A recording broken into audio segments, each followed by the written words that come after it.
call this meeting to order. It's just a minute or two after 4 o'clock. It's November the 18th, 2024.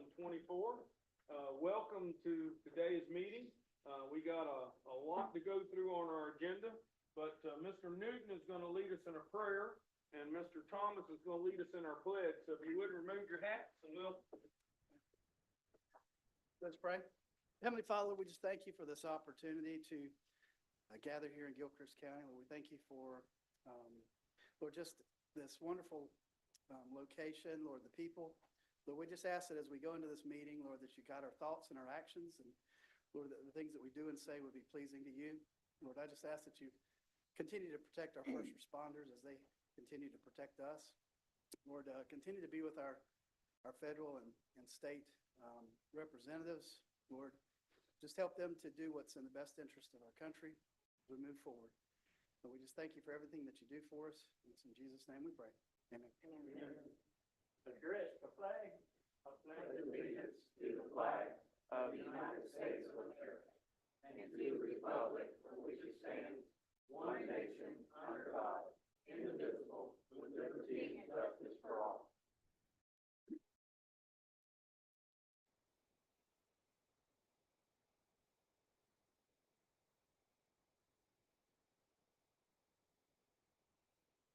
all right, do we have any agenda changes? Mr. Chairman, I have two, please.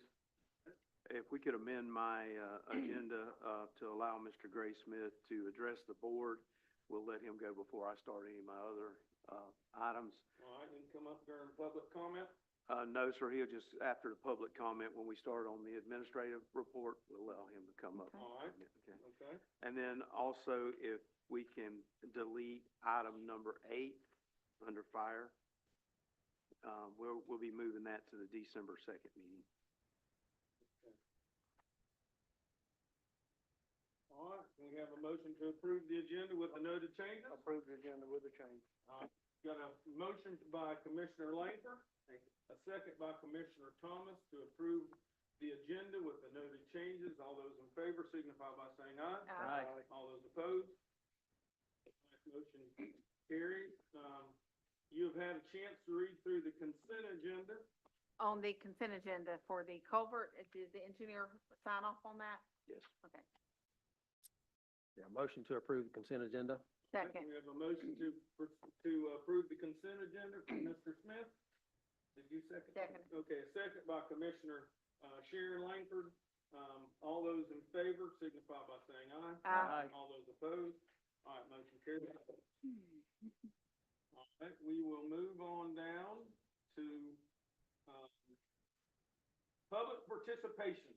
I've had a couple people come and speak to me. If you would like to address the board on something that's not on the agenda, we would love, this is your chance. We're going to have 2 chances for you to speak, one at the beginning of the meeting, one at the end of the meeting.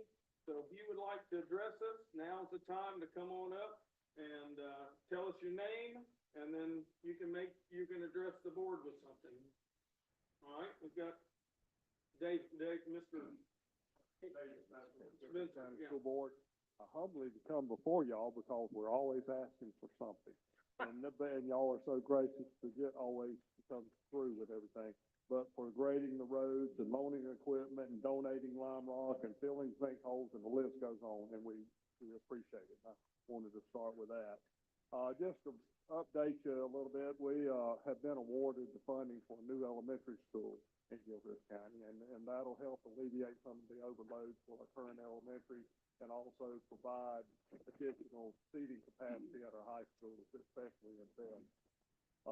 And so doing that, we have tried to locate it on the east side of the Walker-South Flats, kind of in the center of the county, from property that is currently owned by HLT Gilchrist LLC, and they have been very, very good to work with. They've done everything they can, extending our option agreement, but we're at the point now that property needs to be rezoned, and we'll be applying, going through, and Mr. Crosby has kind of guided me on the process, and so we'll be working through North Florida Regional professional services So that application will be coming before you in the near future. And we just ask that y'all please consider approving that application and help us in any way that you can in expediting that process. So we're working on finalizing our plan. So the zoning is make or break it on the land. Yeah, David, I know, I've heard, there's been lots of discussion related to, whether to receive the money or not receive the money, and the latest I've heard is the school board has discussed and has come to the conclusion, as you're mentioning here, after lots of hours of debate and discussion, and how much is it the state is providing? It's a little over $40 million, like 137,000, something. It's a little over $40 million. And That money, you do not have to pay it back, do You you? do not have to pay it back. What you have to pay back is, 3 years of the value of 1.5 mils, and you have an extended period to pay that back.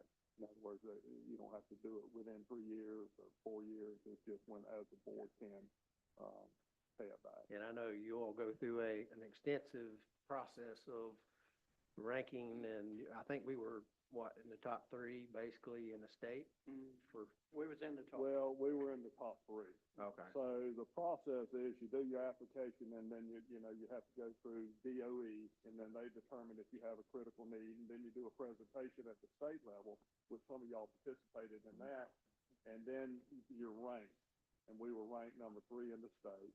And so then it goes through the legislature and the governor for, funding, and we jumped through all those hurdles, and now the money's sitting there waiting for us to begin. So in saying that, you have to kind of secure your property and have your ducks in a row when you're doing your presentation.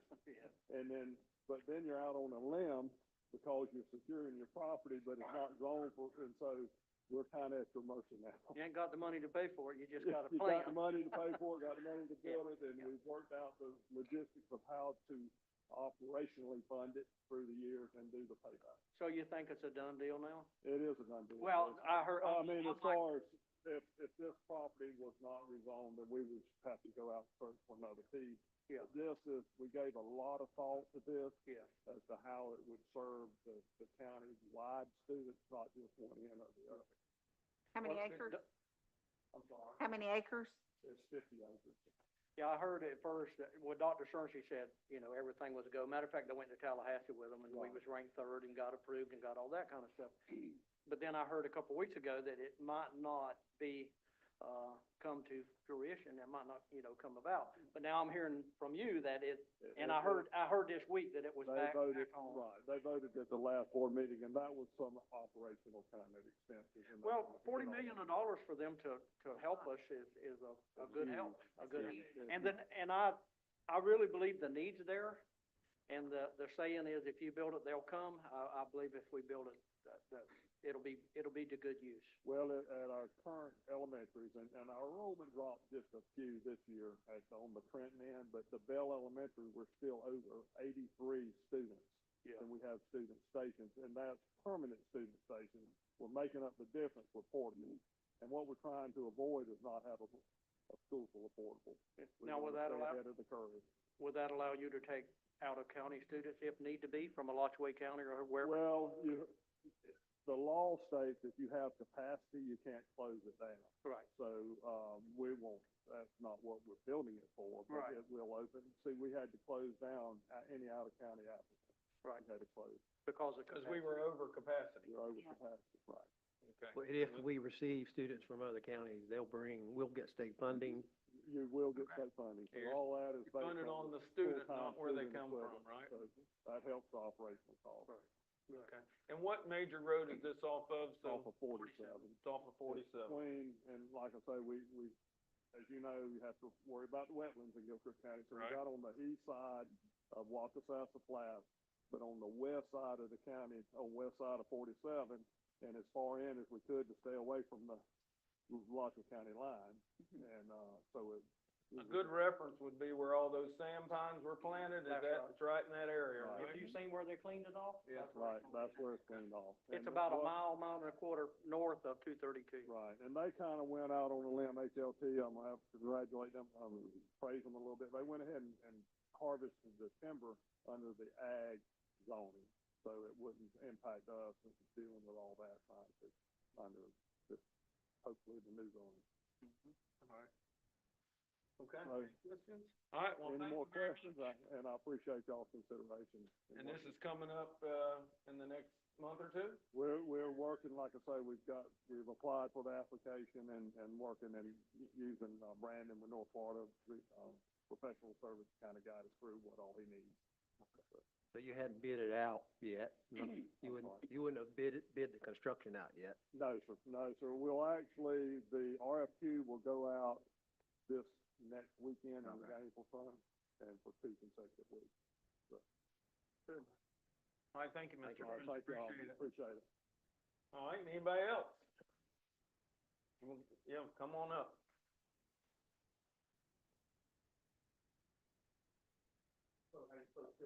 All right, how are you? Oh, not too bad. My name's Jonathan Britton. I have my family here. My wife's Myra and Juliet and Juliana. We're new to the area and I want to try to get my name into circulation, maybe to try to get some work. I drill water wells. I do pump and tank and water filtering.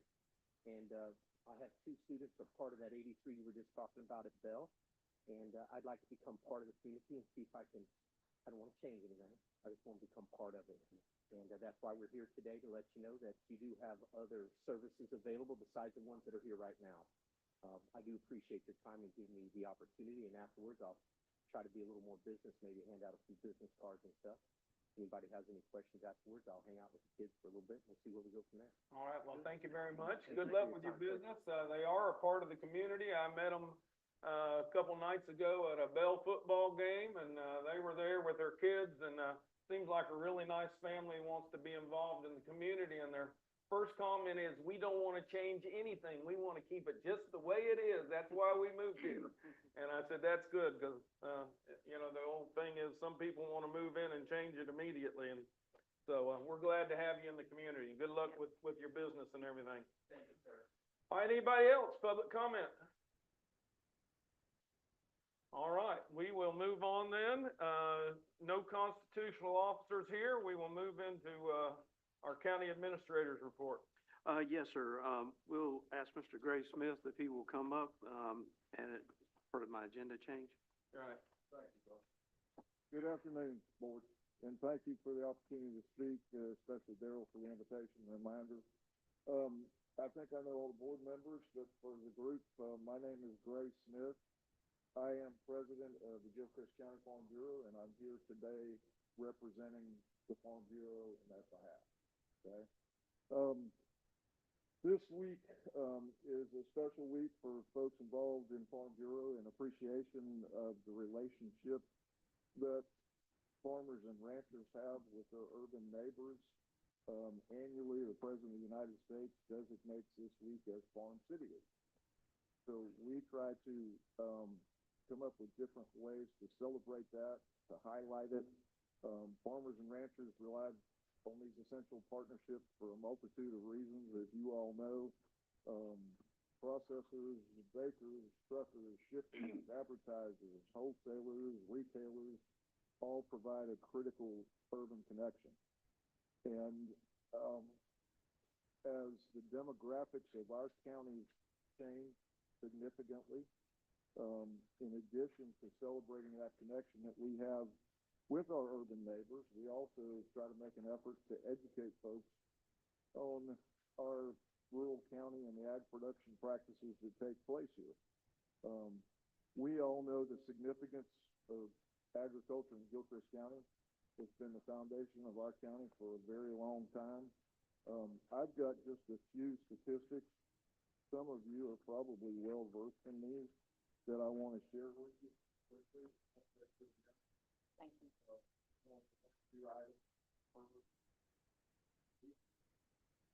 Are taken from the 22 census.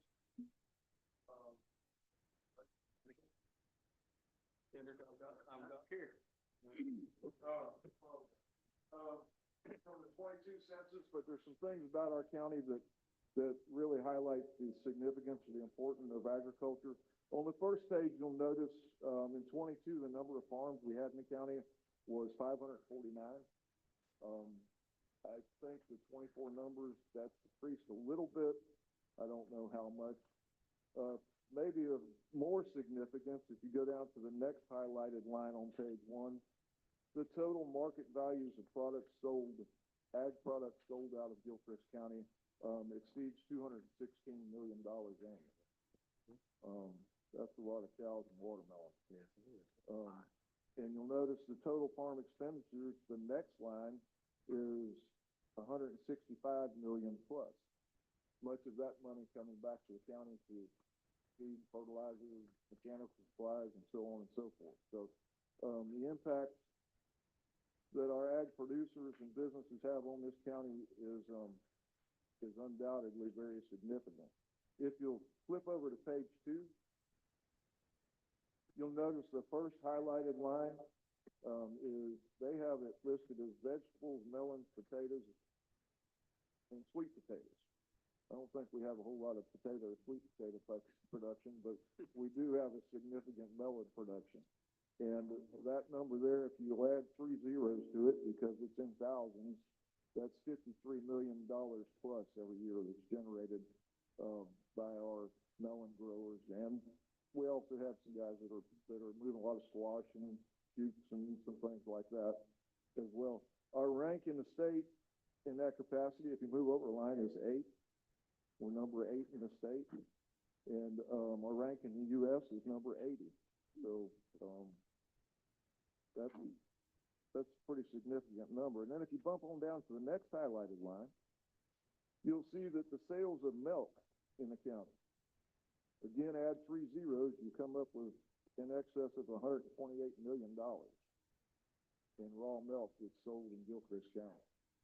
And statewide, our rank is number 2. Nationally, our rank is number 95.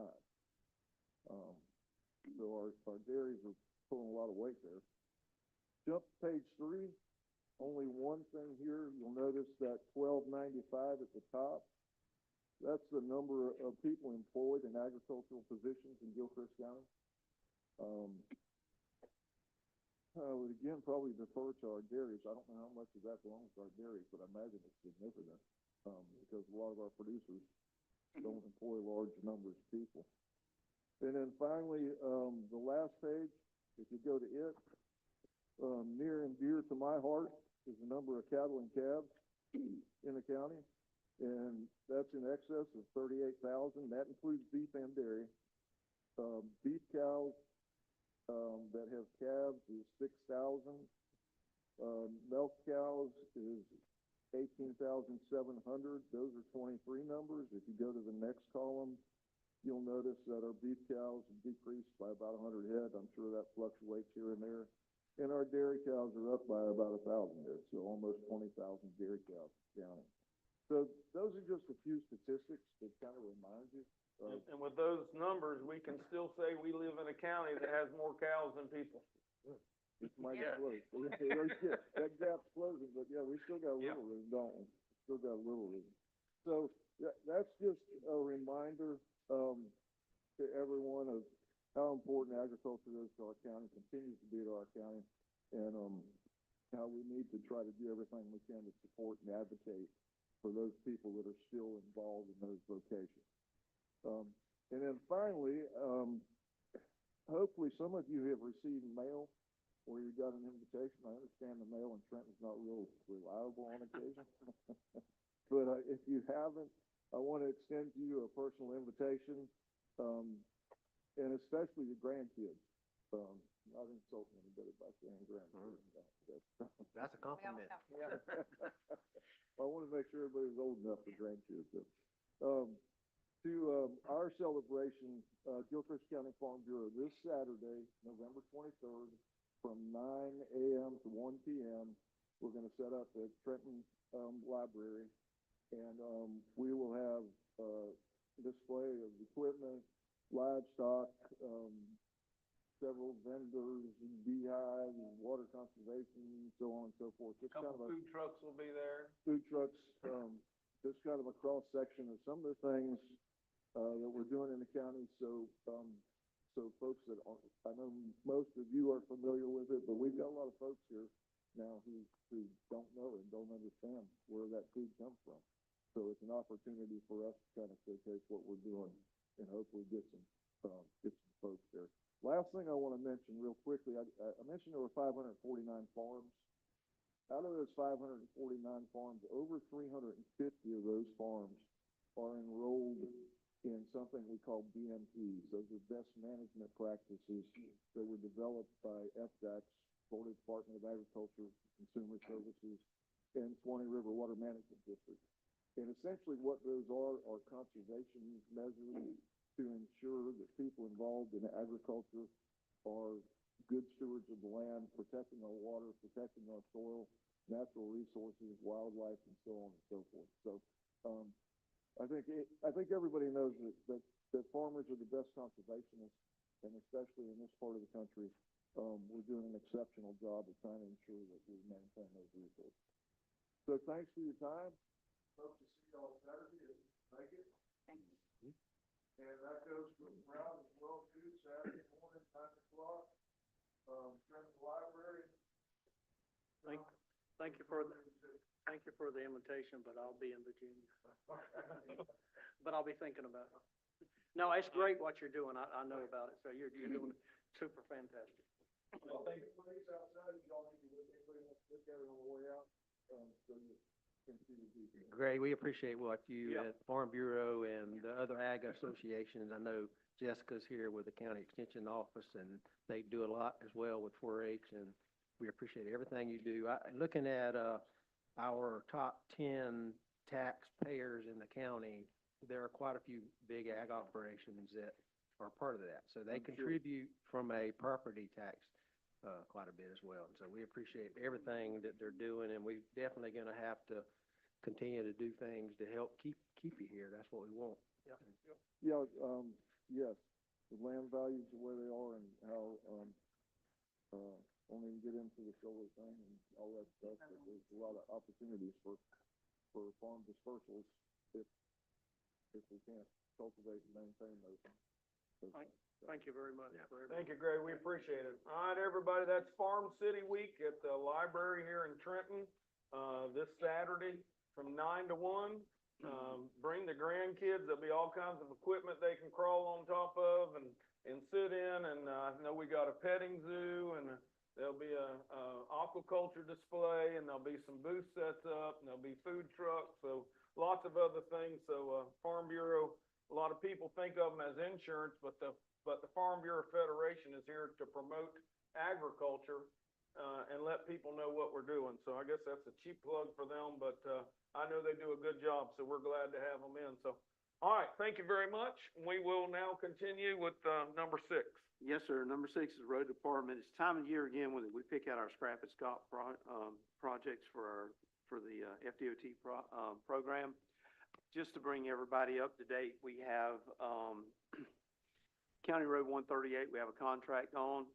Northeast 30th, Dixie Grade, we have a contract for design right now. County Road 339, we have a contract for design and paving. And Northwest 30th and Northwest 20th, we have a contract for design and paving. Design is finished. Construction should start towards the end of this month on that particular road. If you remember, that's the one the gopher tortoises were located on, and we had to remove the tortoises. County Road 337, I call that South County Road 337, better known to a lot of people, Addie Jones Road. It's scheduled to receive a contract on 2028 and 2029. So we also have, last year we submitted, but not programmed. You have Southeast 70th, which is Pawpaw's area. That would run south from 26th to 110th. And then we have 341 that would run from 26th to 340 that are in the system but not programmed. We're allowed to submit 3 projects. we don't have to decide this today, so we'll talk about it again December the 2nd. But I would recommend that the number 1 and 2 that's been submitted, that we resubmit those or you don't really resubmit, you recertify them, you adjust your costs. But leaving those in there, and maybe we need to come up with one more. Next year, you will also be receiving, it's not programmed in there this way because of the way it's funding. You only received 3 on Dixie Gregg, Northeast 30th. All we received was the design. Next year, we should be receiving the actual construction side. So in a way, you have 3 projects in there for next year, but one of those has already been committed. At one time, I'd heard the Bronson, a lot of us refer to as the Bronson Highway, that road that goes behind the jail and heads out to Bronson at some. It's on there. That's 330. That's Okay, I just wanted to make sure. It's to the Levy County line. All right, that's what I thought. I just wanted to make sure that was, I had the numbers right on which. The 4 projects right now that we have grants on total a little bit over $10 million. So, and that's all grant funded money. Yeah, we, kind of made a comment that we need to put a sign as you come into the county, welcome to the county with the best paved roads in the state, because we have, they may want to complain some about the dirt roads, but our county roads are by far the best that of any other county I've been into lately. We really have great roads, and you, don't have to drive far to realize that. I'm sorry, go ahead. I was just gonna say, a big part of that, I think most of us know, but Scrap and Scop are small county road programs that the state provides to our county, and without, we would not be able to do a lot of what we do. So, we're part of the Small County Coalition, like 40 other counties similar to us in the state that seeks this kind of assistance from the state every year. Legislators help us with that. The governor, and so anytime you get an opportunity to thank them for that funding and maintain that funding, I think it helps us. Yeah, so anytime you hear scrap or scop, that's what we're talking about, is funding to pave our roads. 100%. Usually 100%. So it's a good program for us, it helps us out a lot. And our staff does such a great job of submitting them that most of the time, we get 1 or 2 of them approved, if not more. So, we want to thank them for the work they do and putting that paperwork through. When it comes time to suggest one, I do have a suggestion. Well, what I was gonna tell you is, we can do it one of 2 ways, or both. We'll have this back on the agenda for December the 2nd. So if you've got a road in mind in your district or whatever you want to bring with you to that meeting. If you want to email it to me or call me and tell me, I'll make a note of it. We'll bring it up in the meeting as well. So, but we'll talk about it again. We have to get this submitted in January, but I'd like to go ahead and, there's a little work you got to do before you submit stuff. Sure. So if we can do those up to December 2nd meeting. Okay. Okay, good. My next item is Spring Ridge. We have a time certain at 4:30. Do you want to do those? Yeah, let's go ahead. It's 4:30 right now, so let's hold off on that and go to our first time certain. Richard Roman, Finance Director. I've got 5 budget resolutions. These are all these are funds who were overextended. So I'm making adjustments so that we're within Florida statutes that require us to be properly appropriated for our expenditures. And I'll begin with the first one. 2024-39 resolution of the Gilchrist County Board of County Commissioners amending the fire fund budget. This amendment increases the budget for excess fund expenditures. The increased budget is recognized through the use of reserves, and establishing an effective date is in the amount of $60,000. And we want approval for BE 24-008. Is this something we anticipated last year? So how, These so, are overextended. When you're over budget, you don't want to be written out by the auditor for being over budget. so we spent more money than what we had, Yeah. which is not a, not a, But isn't part of it because a lot of our funds have not come in yet? this is So- for last year. Oh, this is last year, okay, This is last year's budget. okay. we have 60 days to legally, amend our budget to be within legal compliance. Did we buy stuff then that we didn't have, This is personnel. Yeah, regular salaries and wages. Okay. So some of it was overtime. You can see it's there. okay, Probably a lot of that is overtime. Okay. Yeah. And we ended up adding a new, I know this budget year, because we determined there was a need, a new, team that potentially is the reason for some of That that. was actually, that'll be for this year. Right, I understand, but part of the reason for the work demand was, and the cause of this is overtime covering, needed work. so this is $60,000 in overtime then? Yeah. So what, What it takes to keep everybody staffed. I mean, I've talked to them and it's, you gotta staff the positions that are needed and that's why they're wanting to bring in another team to relieve some of the overtime. So, And you don't predict fires. no? you know, Is any of this related to the storms that we had as well, overtime? Yeah. Okay. I make a motion, we approve resolution 2024-39 and also, BE 24-00. BE 24-008. all right, we have a motion. Second, For a motion from Commissioner Smith, a second from Commissioner Langford to approve resolution 2024-39 and a budget amendment. I didn't get that number. 2024 BE 2400. Okay. All those in favor signify by saying aye. Aye. All those opposed? All right, Okay, the second one, resolution 2024-40, a resolution of the Gilchrist County Board of County Commissioners amending the transportation fund budget. This amendment increases the budget for excess fund expenditures. Increased budget is recognized through the use of reserves. The amount here is $100,000. And of course, this year we bought a lot of equipment and so forth last year. but this is just for overtime though, right? No. That was the fire. Right. This is the road department. Also, But it- BE 2024-00. But that says regular salaries and wages though, on BE 24-009. 100,000. That's where we put it. I'm Oh. just Okay. putting it to- Gotcha. Yeah. We've overextended the total expenditures of the budget, Okay, you know. Look for areas that probably could be adjusted for that and absorb the expenditure. Yeah, we bought. yeah. In Bought that equipment. particular line item. I just saw that and thought it was, It- yeah, No, it is not. right, okay. Motion approved resolution 2024-40 and budget increase 2024-009. Second.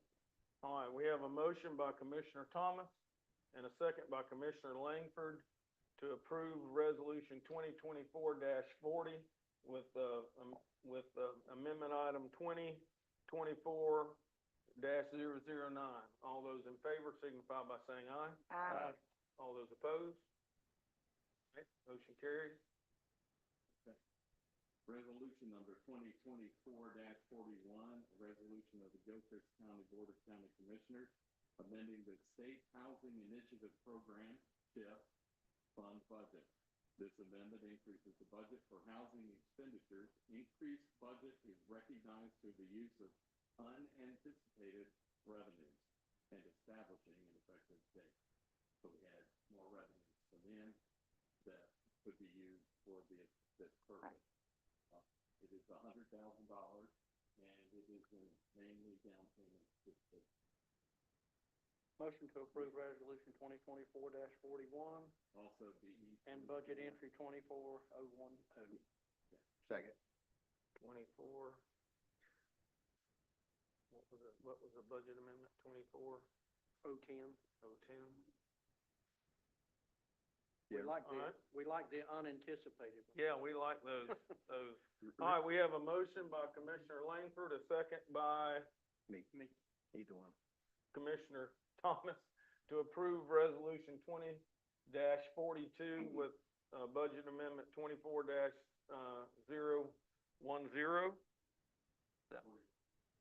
41, excuse me. All those in favor signify by saying aye. Aye. All those opposed, motion carries. Okay. Resolution 2024-42, a resolution of the Gilchrist County Board of County Commissioners amending the Emergency Medical Services, EMS Fund budget. This amendment increases the budget for excess expenditure. Increased budget is recognized for the use of unanticipated revenue and establishing the state. $225,000, about $254,000, came in that were unanticipated. So this over expenditure is covered by those. And budget entry 2411, Yeah. 011. All right, we have a motion? So moved. All right, a second? Second. Got a motion by Commissioner Langford, a second by Commissioner Thomas to approve, resolution 2024-43, budget entry. 42. Excuse me, okay. Got a motion and a second to approve resolution 2024-42, budget entry 24-011. All those in favor signify by saying aye. Aye. All those opposed? All right, motion carries. Okay, for the final resolution, resolution 2024-43, a resolution of the Gilchrist County Board of County Commissioners amending the solid waste fund budget. This amendment increases the budget for excess expenditure. Increased budget is recognized for the use of unanticipated revenues and contingency reserves and establishing an effective date. This amendment is $195,000. You can see quite a list there of revenues that were in the form of shipping fees that covered a lot of this over expenditure. This was mainly because we bought the semi at the end of the year. And that was not a budgeted purchase. Motion to approve resolution 2024-43 and budget entry 24-12. Second.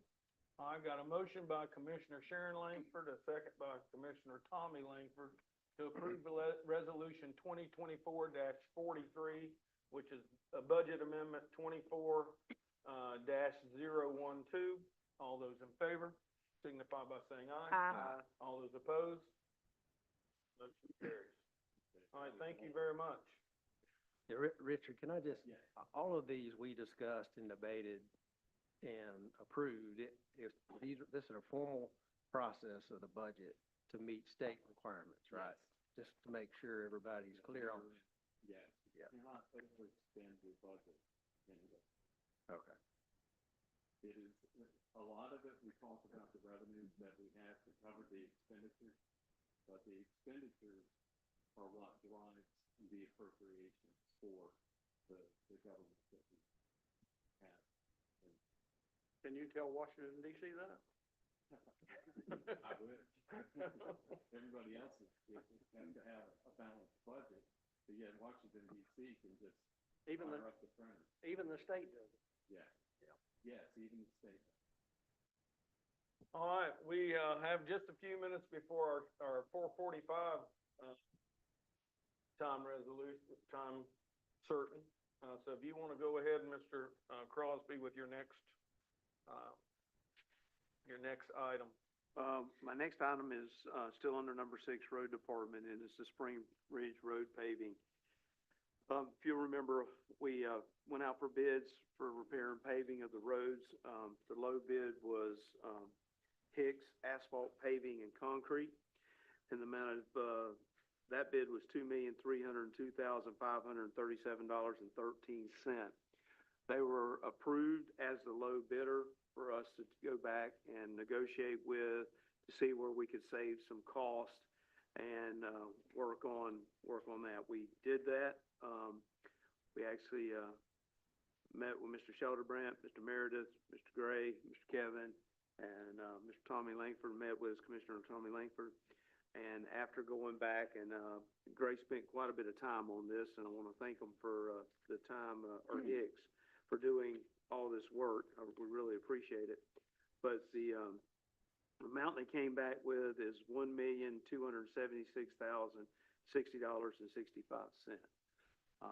And that was their recommendation of the repairs.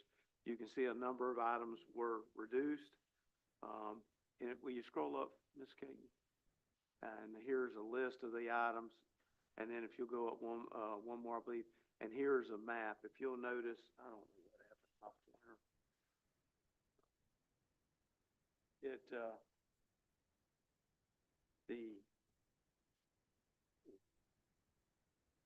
The red areas, if I remember correctly, and Ms. Karen, I am gonna try to make sure I don't hit you.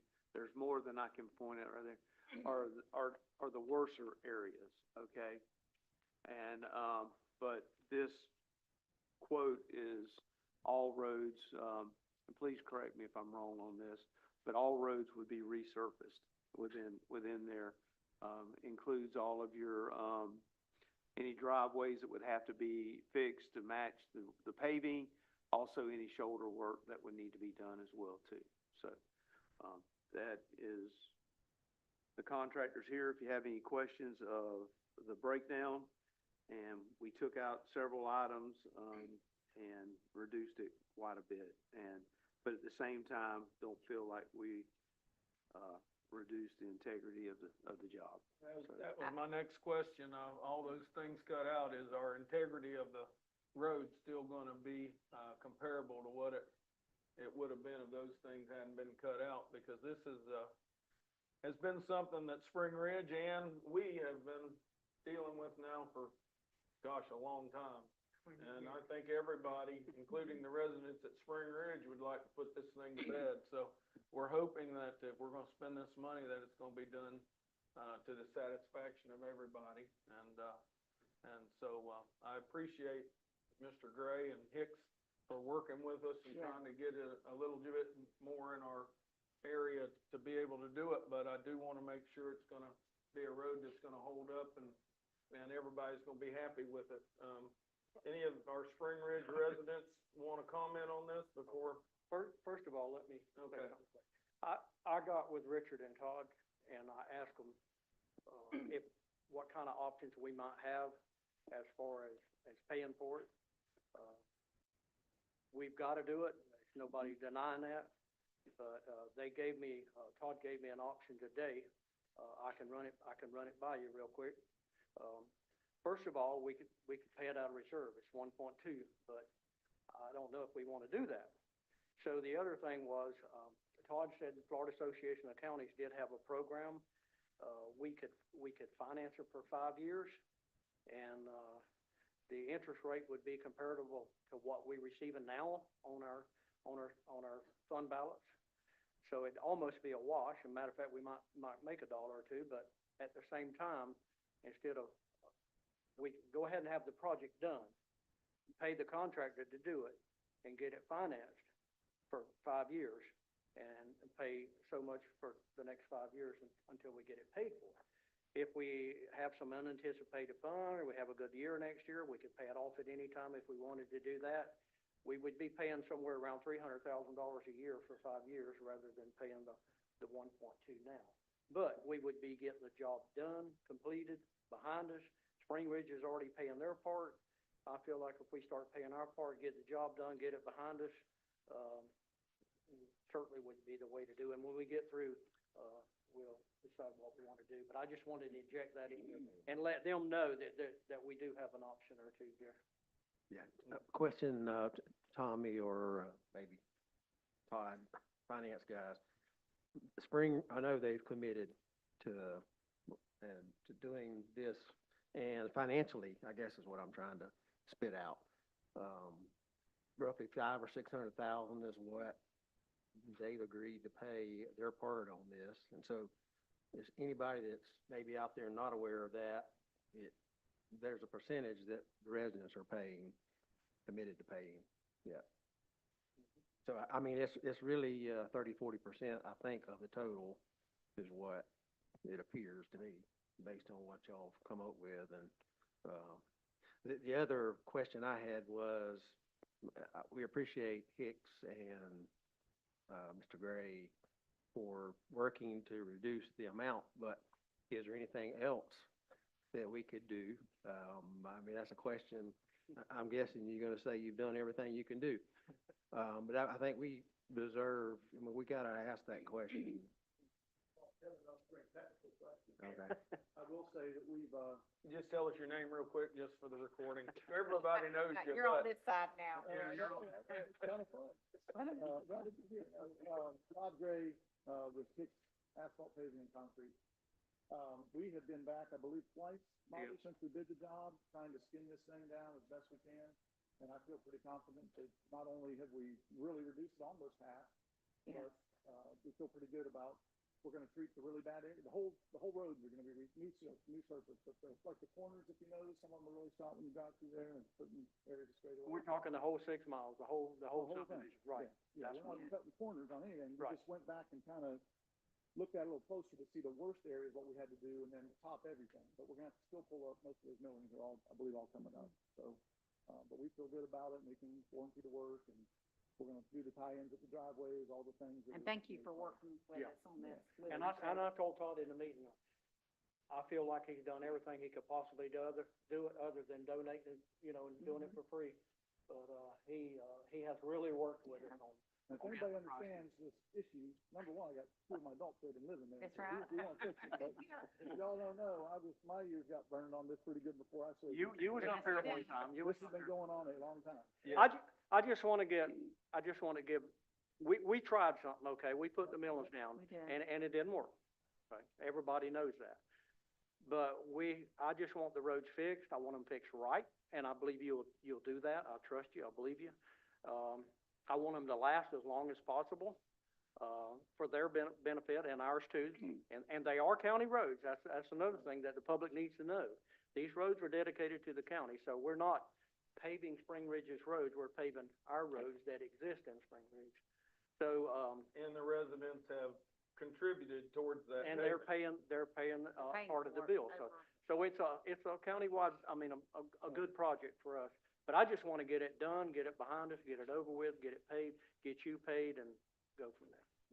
Well, we're hopefully all move forward with it, and the only thing I'd ask is, some of the meetings we had early on with the residents, letting them know if there's a problem, please don't, we're gonna get it fixed, we're gonna do it right. So, between the commission and the residents out there, I think we can help get this thing done and hopefully get the monkey off the back, so to speak. You've also indicated that you can start pretty quick. We can, yeah, we're down a little bit right now, but other stuff's starting up, so if we can slip it in here around the holidays sometime, it'd be good.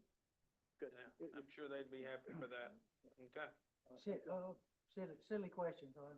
Has our engineer approved the reductions in the scope of the project? That's something, I don't believe they have technically, but I think that's y'all's fault. I don't know that they have to. I don't think they have, but I think if you go through here and you look at what we did, he reduced mobilization, he reduced motion of traffic. We did eliminate. One of the things that they did say we did not need, which was the 578,000, was the friction course.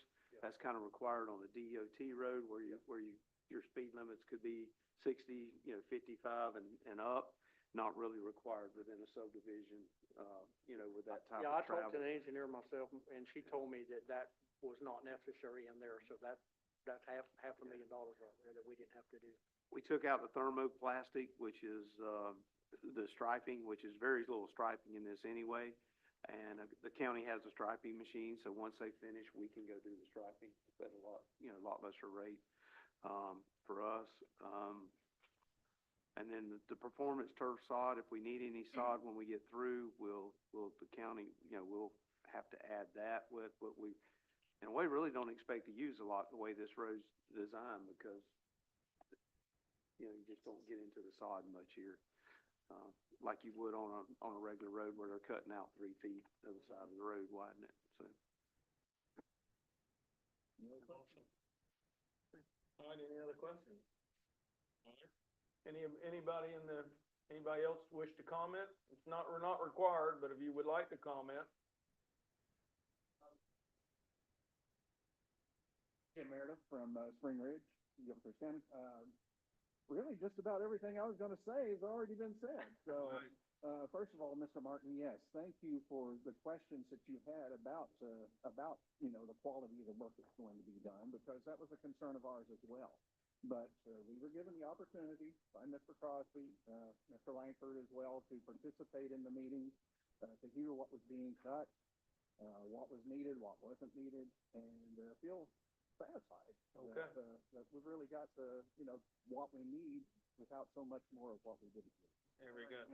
We don't need a sign up telling that a road's going to be closed. We can figure that out. Things like that. And yes, Mr. Langford, just about everything you said earlier, it's time to put this to bed. It All right. really is. And we will have oversight there. Make sure, Sorry? we will have oversight there. Mr. Gray said we will have, engineer there. Engineer will be That there. is critical. That's what we missed out on the last time. Probably could have avoided. I'll do it right this time. Yep, So, get it done right. thank you very much. All right, thank you very much. All right, we have anybody else real quick? Finish on. Come on up and tell us your name. Jonathan Whiteacre. No, I just had a few questions. I was under the impression Spring Ridge was already paved. Was there any reason to put to choose to take on a project or what? And I'm not dogging it, I don't know about it. It was paved. We had It was we had a plan for paving it, and we used millings. Well, what happened is the millings did not adhere, and they did not stick, so the road was deteriorating very quickly. And so we had to go back in and come up. When we put it in, we promised them a road that would last probably 20 years or better, and this road was not gonna last that long. It was coming apart. The millings did not bind the way we anticipated they would bind. So we had to come back and find a way to fix it, and that's what we've come up with. Yeah, sometimes, I totally understand. Sometimes lessons like that are tough to do. Yeah, we learned the hard way. How much did the original Millings roads cost?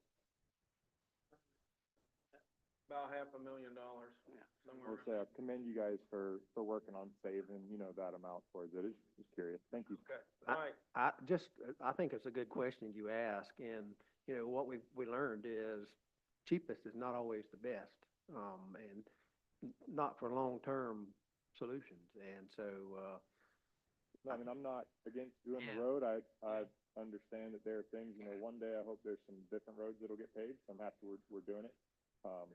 I just also feel the questions are important to ask and Yeah. get things on the card, especially because I can't be here every time. The other thing real quick is maybe the residents in other parts of the county are asking, what about my area? And, that's a good question. And we are working on Light Gay Road. We just talked about the Dixie grade.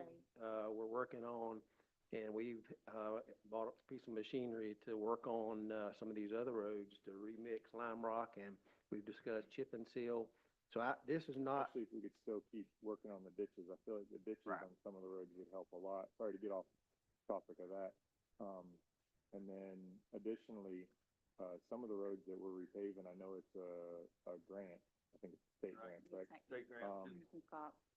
Some of those are decent roads, and so and maybe this come up another time. But just double check on allocations and things like that. Maybe an engineer knows something I don't know, where it still rides decent, and there's no big bumps or something like that, and it's like, well, I understand 138's on that list, and I get it, like eventually it'll need done. I agree with you, we got great roads, and because we have great roads, maybe we can start working on great paved roads, we can start working on Great. more of the dirt ones. But, Making dirt roads great. I'll talk about that later. That's gonna be to widen 138 off. Widen it, Yes. okay, yeah. All right, Roads thank you never very bothered much. me, no, sorry. All right, appreciate it. All right, we had a, time certain at 4:45. We're a little behind that now, but we'll go ahead and move with that study. Do we need to make a remind up tonight of how we're gonna pay for this, or is that gonna be in another meeting? No, you can make a So, motion a and vote question- tonight, yeah. A question, are we gonna do it now, or? Let's do Or the after time. this. On what? I would, before we do you have recommendations on ways to pay for it? Like things that Mr. Langford had mentioned? Is there some benefit in that? Is that something we need to look into? Is it something we can discuss at our next meeting, or do we need to have the check ready for him when he finishes that road? I'm ready to make a motion tonight. Yeah, But- me But too. we might need to do this time certain first. No, I mean, the time certain, we're Time okay. certain As long as we don't do it finish this. And I before, have a we can do question. it How anytime much- after. How much is in, On the time fund certain, balance as long right as we don't now? do it before. we And can what do is it anytime above our after. policy? All right, so,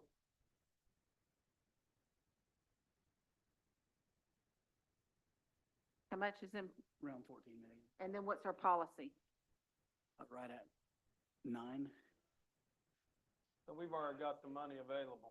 So we can, Well, keeping in mind that we did set aside $3.5 million for a solid waste project. For a solid waste project. Yeah, so then that would be then, 12. What if we take half of it out of, our fund balance and then finance the other half? I'd recommend financing the entire amount. Based on what this program provides, we're actually gonna make more money By keeping our funds. in By keeping the investment money in than- our fund balance. So I would prefer spreading this out over time, because based on the rate that they're providing here, we're gonna actually, we would earn more. So can we make our Make it. payment from our interest, from our fund balance, from that, over, Not totally, but Well, I mean, you're gonna make your payment based on what we budgeted. You know, every year you're just gonna budget paying this. You know, so, yeah, I would recommend that we go ahead and, move forward with, pursuing this at least. And here's the thing, there's no guarantee on this. We have to, go through a process with them. If I get approval from the board to move forward, get that direction, I'll start that process and we'll go from there. And that's what I'd recommend. Well, I'll make a motion that we, in talking with Todd and financing, I'll make a motion that we tell you to go forward with the grant. Tell Todd to go forward with the paving. We're gonna get reimbursed when the grant comes along. We'll finance it for 5 years, just like we talked about. Okay. That way we get the job done, we Yeah. get the road started, they get the road fixed, and we get the grant money, we reimburse ourselves and go. and if that don't work, come back to us and we'll do something else. That's my motion. all right, we have a motion. Is there a second? Question?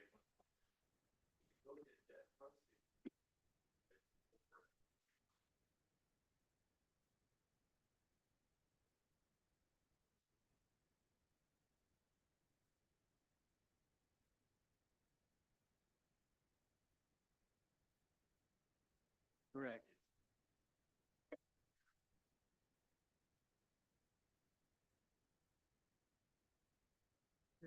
It's a loan. It's just a straight-up loan. It's a loan, and what it is, it's Is that actually, from the state revolving fund? no, this is from the Florida Local Government Finance Program. Okay. Through FAC. It's actually a commercial paper program is what it is. But it's like a consortium. And, we would have to get approved through their lender, basically. And once we get approved, it's a draw program. One of the advantages of this type of program actually is that it's almost like a line of credit in essence. As you pay it down, there's a $2,000 charge per $1 million that you borrow. So what I was told is if we borrowed, $1.3 million, it'd cost us $2,000,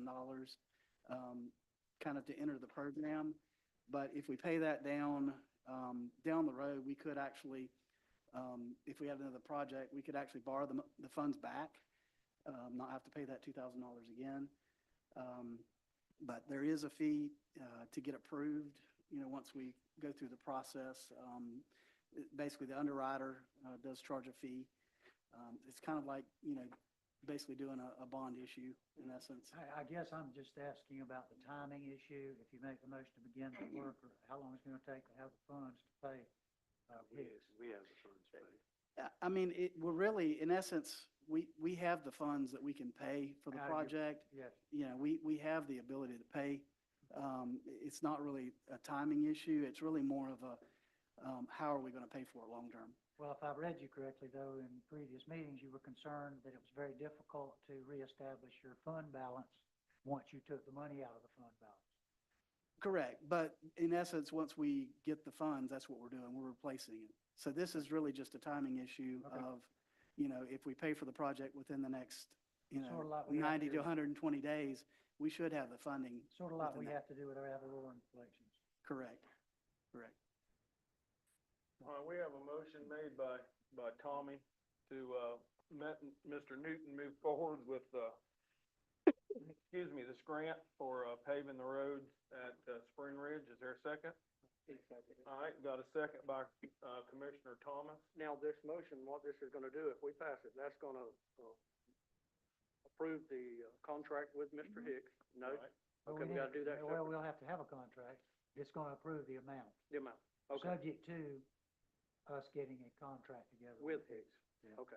Now, I don't know how you want to do this. We keep complicating this motion a little bit, but. We sure do.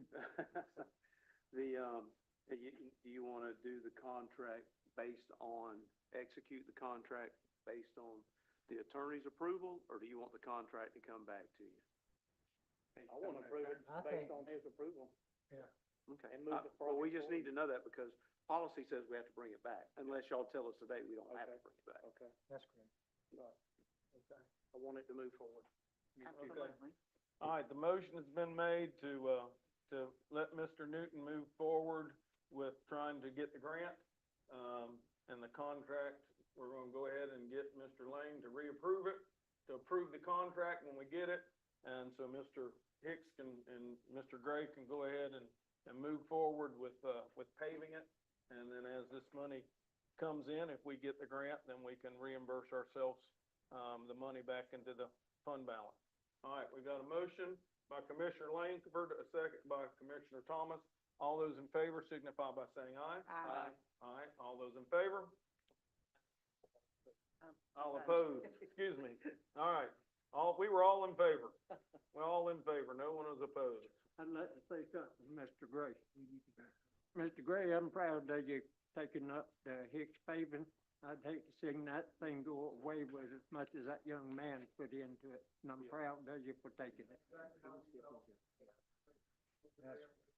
his standard paving contract. I'm proud of you. I wanna thank you and the guy next to you there for what all y'all do. We really look forward to working with you. We really do. Yeah. Thank you. Mr. Gray, Mr. Gray. if I All may. right, we do have a Over here. time certain that, Do you have a standard paving contract or the AIA contract that you could? Okay, Yeah, good. Wow. all right, if you'll get that over to us, we'll get it. Mr. Gray, I got a think question. Commissioner No, I got Smith, one for oh, Bobby. okay, I'm sorry, I thought he wanted to speak to you, he needs to speak to Bobby. Yeah, thank you, Todd. We were trying to, Thank you. pin down a contract. Yeah, I understand.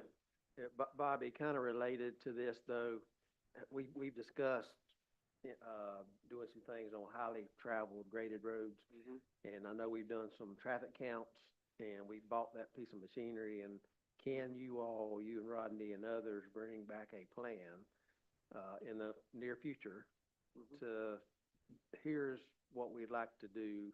And I mean, it might be a 5-year plan or longer, but I think we need to put together some thoughts and go ahead and start this thing we've been talking about for a good while. And it'll get some of these roads that, we spend a lot of money on trying to maintain. And if we can invest a little money, it might prevent and reduce that long-term maintenance. So I just appreciate you doing that. We Save us pretty much money in the have that long term. information, we just need to put it together and bring to you. We'll probably just plan on that like in January, if that's okay. Yep. And then we can start looking at it. Absolutely. All right. Now, I've already turned in the road that I won't remix. Do I need to turn that in again or something? Or does that need to be on your plan? I had a lime rock road that I won't remix. Well, now, the plan I'm talking about will be the roads that y'all are looking to But- possibly chip and seal. Okay. I'm just making That sure will we be don't- totally different, so. All right, question?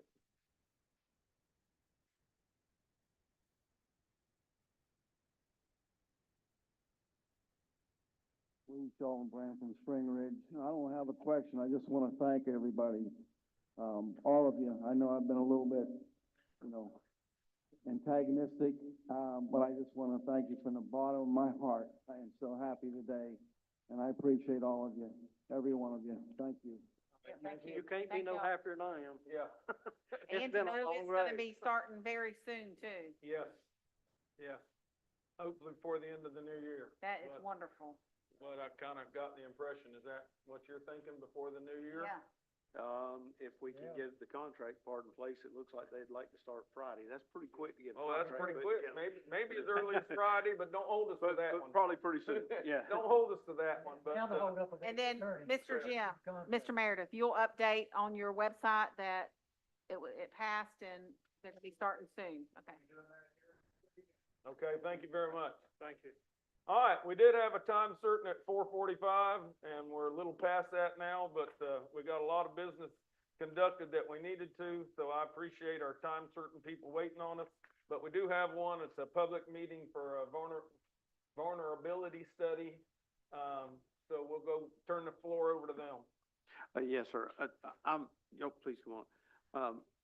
Pittman Engineering is working on this vulnerability study for us. Just kind of as a reminder, we have a grant for this to prepare and do this study, and they've been working on that study. And part of the grant is to have a public meeting like this to satisfy part of the grant. So, I'm going to turn it over to them at this time and let them go through their presentation.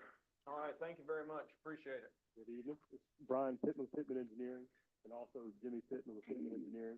We're back again. If you remember, can't recall when it was, but I came before, and kind of gave you a brief introduction. We were starting this study, what it was for, what the very basics were as we began. Kind of why we're back for another public outreach meeting. DEP is very clear on the fact that they really want public input as much as possible from whoever possible. We don't want to miss any areas. So think of this as a generic update from us on kind of where we are, kind of a reiteration of what it is, another opportunity for the public to kind of outreach here. It's kind of a shame half of our audience left here, but maybe we can get them to comment other ways. What I'm going to do before we get started too much, we do have paper copies for anybody who wants a paper copy of the presentation. If so, just tap me on the shoulder, I'll bring you one.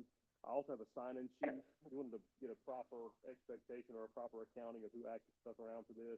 So we have to submit this to them as part of the submittal to them. And Mr. Roman, if you will, just your name, first name, last name, if you're a resident or not, that's important too. They really want to hear from residents. I'm sure they'll take and accept comments from others, but knowing if you're a resident or not will be important as far as our submittals to them. And then if you're with an organization or if you're not an organization or business, just your address so we know kind of where you're located. And if you want a contact number or an email address so we can kind of send you updates or kind of keep you involved with that. There's many ways to comment. If you don't want to get up here and speak, which we're going to allow for time for that, for anybody who wants to get up and have a comment or speak, or especially you all. We have comment cards too. If you're not comfortable getting up here speaking, you can get a comment card from us, fill it out, give it back to us, take it to the county, give it to them. We'll reach out and get it. I'll also provide an email that you all can send emails to with questions. That way there's hopefully more than enough opportunity to provide comments. You cannot be here now, or not be present for this and want to comment, or any commentary is welcome. So with that, I'll be right here for now, with the copies. Does anybody want a paper copy?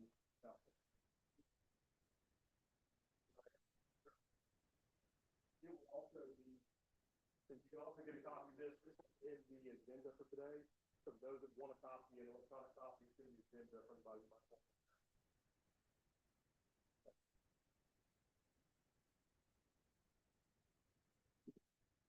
Well, welcome. This is a public meeting, regarding the flooding vulnerability study. I'm going to try to explain to you, I hope, in layman's terms what the study's all about. And basically that we do want your input. I am Jim Pittman of Pittman Engineering, and I believe this will be available on YouTube later today. And also go back and visit it on YouTube if you like. It's so good that you want to see it again. Okay. All right, the purpose of the study, so several years ago, a lot of y'all have heard, the term of climate change, sea level rise and things like that, and whether or not you believe in that or you do, the legislature did decide that there was a need for them to begin to create a program that would provide a coordinated approach to looking at areas that had potential vulnerability to flooding. And that could be from a sea rise, it could be from a storm surge, from a hurricane, it could be from localized flooding from these intensified storms. It seems like we're having a 500-year storm every 4 or 5 months these days. So basically they recognize that there is a need to identify vulnerable areas. And they created a program, Resilient Florida Program. And part of that was they went ahead and collected a lot of things that they already had data on, the GIS program of all these different governmental agencies. But they recognized there were holes in that, and so what they wanted to do for the Resilient Florida Program was to give counties grants to go out and to kind of fill out where they thought their valuable public assets were and identify whether or not they were flooding, vulnerable or not, and if so, which ones did they think about wanting to do something to first. So, as Bobby said, the study is funded by a state grant under the Florida Resilient Program. Our job is to reach out and try and find as many of the county public access assets that we can, and then we go through the report process of identifying how bad they flood, what percentage of things are impacted, how critical are they, and so we are working with, obviously, a group from the county, but we do need your input. So just kind of an overview of the grant program, and in particular, when I use the term asset, it's basically just publicly owned properties or infrastructure that are critical to daily life. And the way the program identifies the assets, they have 4 main categories. And it's kind of self-explanatory, but transportation facilities, which provide evacuation routes. So you're talking about roads, bridges, public airports, and railroads. The second category, critical infrastructure, that's your water, your sewer, your stormwater treatment, your electrical power, landfills, communication facilities.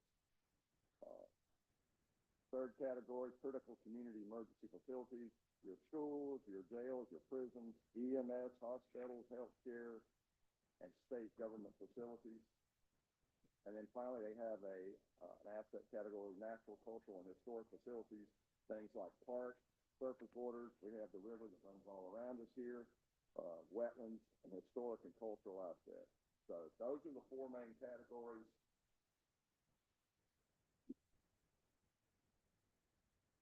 The program requires you to establish a steering committee, and that steering committee is supposed to help establish the goals of the study, review all the materials that come in, discuss the different assets and how critical they are to day-to-day life.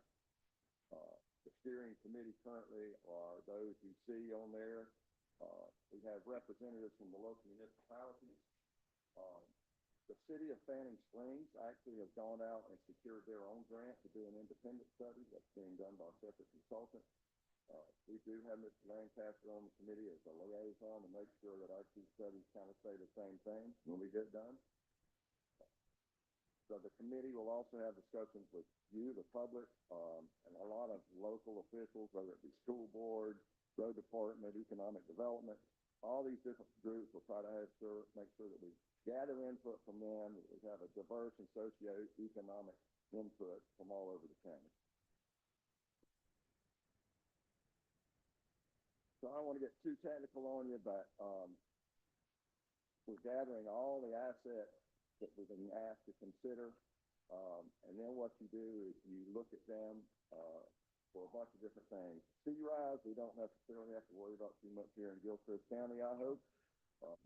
We have to worry about river rise and river flooding and localized flooding from these heavy storms. So there's lots of things that you can go out and look for on the web now. There are some things you have to put boots on the ground to collect and look at. So we're trying to do all of that. We're gathering those, putting them together in a draft format. Once we've got all those things, we begin to look at just how high does the water get during the flooding event, what percentage of things are inundated, how much damage do we anticipate, historical knowledge of how things have flooded in the past. All that goes into creating a priority order for what needs to be addressed first. This is just an example of kind of a spreadsheet that we're putting together of all the county assets. I think today we've got about 148 properties listed. They don't all have much of a vulnerability to flooding. Some of them do, particularly the ones along the river, as you might expect. Park Springs, parks along the river, boat ramps along the river. We all know there's some roads in the county that go underwater during heavy storms. So we're writing them all down. We begin to look at them and see what their level of vulnerability is.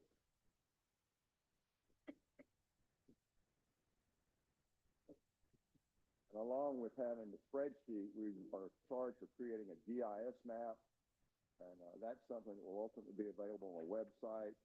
But what it'll do is it'll identify all of the assets in the county that we've put on the list, and you should then later be able to click on it. It'll tell you what it is and what they think the vulnerability risk is. So we're creating these GIS maps, and they're kind of a work in progress right now. That's just a little bit of an early look at what it may look like.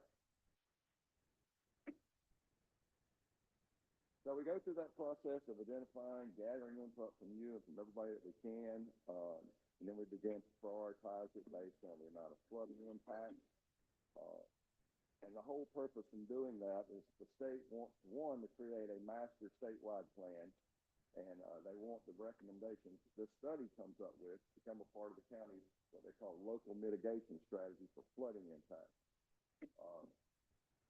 Ultimately, the state of Florida will select flooding mitigation projects and fund them for future improvement projects that will help mitigate some of this flooding vulnerability. So the end play here is us identify what our priorities in the county are. In the future, we will put in for grants that will help to improve the vulnerability of those assets. So that's kind of a background. What they'd like for us to do is then give you an opportunity to provide public comment if you think that you have something that you might like to see on the list or ensure is there. Really 4 ways to do it. Come to the podium and speak. As Brian told you, got a little comment card. You can fill it out and give it to us now or send it later. We have an email there that you could send it to on the screen, or phone numbers. You can just call and talk to us if you want to. So any of those 4 ways, we can encourage anybody from the public to provide something. It may or may not be. We want it to be a publicly owned asset. We're not really talking about your backyard flood kind of thing. It's not really meant to get into that level of private ownership. But we do encourage comments about any public assets that anybody might have concerns with. So I guess at that point in time, do we have anybody like to speak? Yeah, I have a couple questions. One, I want to know, are y'all working with the Soil Water Conservation, the Swift Mud Swanee River Water Management District? I know they do a lot of studies on flood and flood-prone areas, and they may have some of the information you're already looking for on things like that. And then I know our rivers flood, but I know there's also a lot of things you can't do to control the flood, because if you control the flood in one area, you build a dam so it floods somewhere else. So I don't know what you can do along the river other than maybe secure some areas so that they don't wash away when it floods. And then have you got a study of what areas in the county? I mean, a lot of us could tell you roads that have been underwater before. I've seen 129 underwater there at Piedmont. I've seen other roads that have been underwater at certain spots, and a lot of us could tell you have lived around here our whole lives, where when we've had a hurricane come through or the river rise really high, of critical roads that have gone under, and I would imagine there would be some records of some of those things somewhere. Yes, sir. Just to speak to that real quick, kind of what we've done to understand where we are. We have reached out to Swanee River. Mr. Leroy is internal work. I forgot what the proper term for it is, but I reached out to him. I believe Mary Diaz has offered somebody who internally, they just so happen to be working on, I believe, this area, and all the FEMA flood maps they came here and presented to you before. They're not done with their data yet, but we have gotten preliminary stuff from them to kind of include as part of this, to incorporate it into what we're doing. So if they believe the revised maps are going to create additional problems not previously known, we've accounted for that already. And I'll just ask them that whenever they do get something worth sending out, please give us a copy of it, updated copy of that. Because our thought is, you know, whether it's known now or known in the future, a lot of stuff like you're mentioning, there may not be any record of anything on the official website, but there may be information you all know. That's part of the public input. If if it meets the criteria that he had listed up there before, the state's pretty clear on it has to meet certain criteria. If it meets that criteria, however, we absolutely want to get it on here, but we need to have a record of somehow, whether it's a public accounting of it, obviously any kind of paper record or official document is great, but if you have not a sworn statement, but an official statement by somebody, which is why they want any comments or concerns recorded, if you have a record of that, then we could possibly get it on that list and get it submitted in, because from our standpoint, we want to get as many as possible on there. And then that way in the future, you all could go for as much as possible as far as mitigating anything flood-wise. So we pulled from Swanee River as much as possible and hopefully continue to do so until we finalize the report. A lot of the other state websites have a lot of this information on it. We pulled from it as well. So any state website, any other government agency, we've looked into. Part of my reach out also, I've gone to this town of Bell. I've gone to the city of Fanning Springs. Whenever Trenton was included early on, before they got their own funding, I'd gone to them as well. I reached out to all of their boards, explained all this to them, asked them for input as well. We haven't got a whole lot of public input at this point, but that's kind of why we're back here again, to say, hey, any concerns at all of any kind, please let us know. We'd rather investigate it, look into it. Even if it doesn't come to fruition, at least we can say we've checked that box. We've looked at your concerns and we've addressed it to some degree. But as an end result, our hope is to have a comprehensive report you all can look at. As part of that report, there should be a comprehensive list of each and every county. We've gone on the property appraiser's website, we've worked with Mr. Bobby and had a collective list. If it's owned by the county or the county has some sort of interest in the asset, we've looked at it, we've hopefully assessed it already. That's part of our larger spreadsheet that has everything itemized and has the risk level associated and all the above, what type of asset it is. So just know that will be forthcoming. Our next step is to hopefully continue to collect data, continue to create the maps. We'll bring back preliminary maps and the comprehensive report back to you in draft form. And our hope also at that stage is to get more input, have you all look at it, mark it up, that, hey, I think you missed this here and there. So the end result is we have a thoroughly vetted proper report with the comprehensive list as well as maps to go along with all the problem areas or focus areas the Gilchrist County has to offer in the way of this grant program. How long is the study gonna last? So everything's due by March. We're hoping to have it done ahead of time. So this next little bit, we hope to get moving pretty quick. Like I said, we've gotten pretty far, we believe. We believe we've covered most areas at this point. We're trying to make sure nothing's left out. So we've assessed most of the county in my eyes, as far as this assessment, all the above. We're just, like I said, hoping to capture that last little bit in case we miss something or you feel like there's something left out. But I hope to have a draft report back to you here pretty soon. I know Swanee River Water Management was paid to do a risk flood evaluation, and y'all gathered some information from that. Yes, sir. Have they completed that yet? Not to my knowledge, so I talked to Mr. Leroy Marshall. He's been very good about sharing information. He, like I said, he sent me preliminary stuff. It was not finalized. He was sure to let me know that, it was still preliminary. They had some more additional assessment to do. And he informed me that he would make sure to send me any finalized copy they had or any revisions he would let me know of. I haven't heard from him yet, but I'm guessing they're still working on it, is my only guess. Right. I will reach out to him here in the next couple of days and say, hey, any update in the event. Right. So is this any road that has a flooding problem, or do they have to be like a major thoroughfare, like someone's got a dirt road that every time it rains, it floods? Is that something you wanna know, or is it, it's gotta be a major road that floods? It's not too major. Basically, there's a definition I'll send to you all. I think in the last presentation I had the specific definition up, but there are definitions. Whenever they get this comprehensive list, kind of like scrap stop is a good way of putting it. This is a flood version of a scrap stop. So they're going to get these things, going to rank them. Obviously, the bigger the road, the better it's going to rank. The more severe the problem, the better it's going to rank. So we could always put it on there. We just can't promise it'll rank very well or get much attention until many of the bigger issue areas kind of get the attention, then they'll work their way down.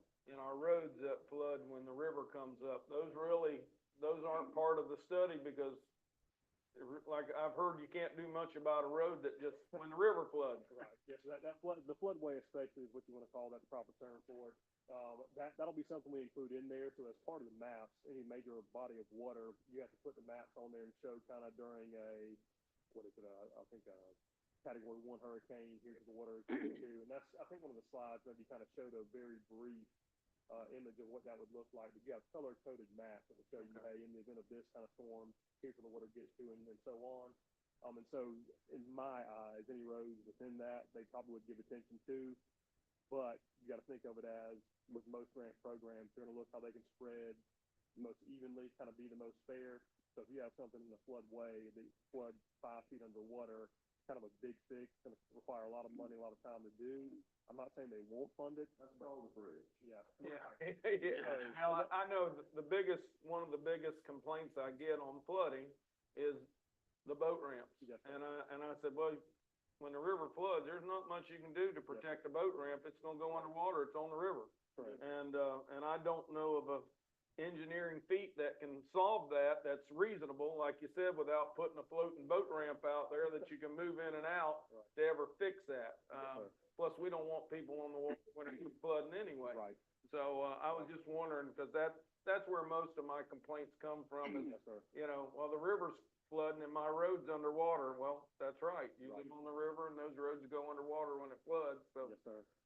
You know. We do have a list that we've got for Harley and Rocky, we have some that's got fail. So we have a list, like obviously all the county numbered roads, county secondary. Yeah. Okay. I've seen 47 underwater, but it take a hurricane to do it. I've seen 232 underwater, but it takes a hurricane to do it. Most state highways is on DOT ticket, they're gonna have to address that in their own vulnerability issues. Okay. But it may happen once in your lifetime or 3 times in your lifetime. It just depends. Yes, sir. And I think that factors in, 'cause they're very specific on how they want you to kind of categorize assets and also what their risk level is. I don't know what the perfect formula will be, but my guess is we'll try and tackle as much as possible, then maybe pick some that are the higher end, higher risk, much longer time frame, more money to fix. But we don't know for sure.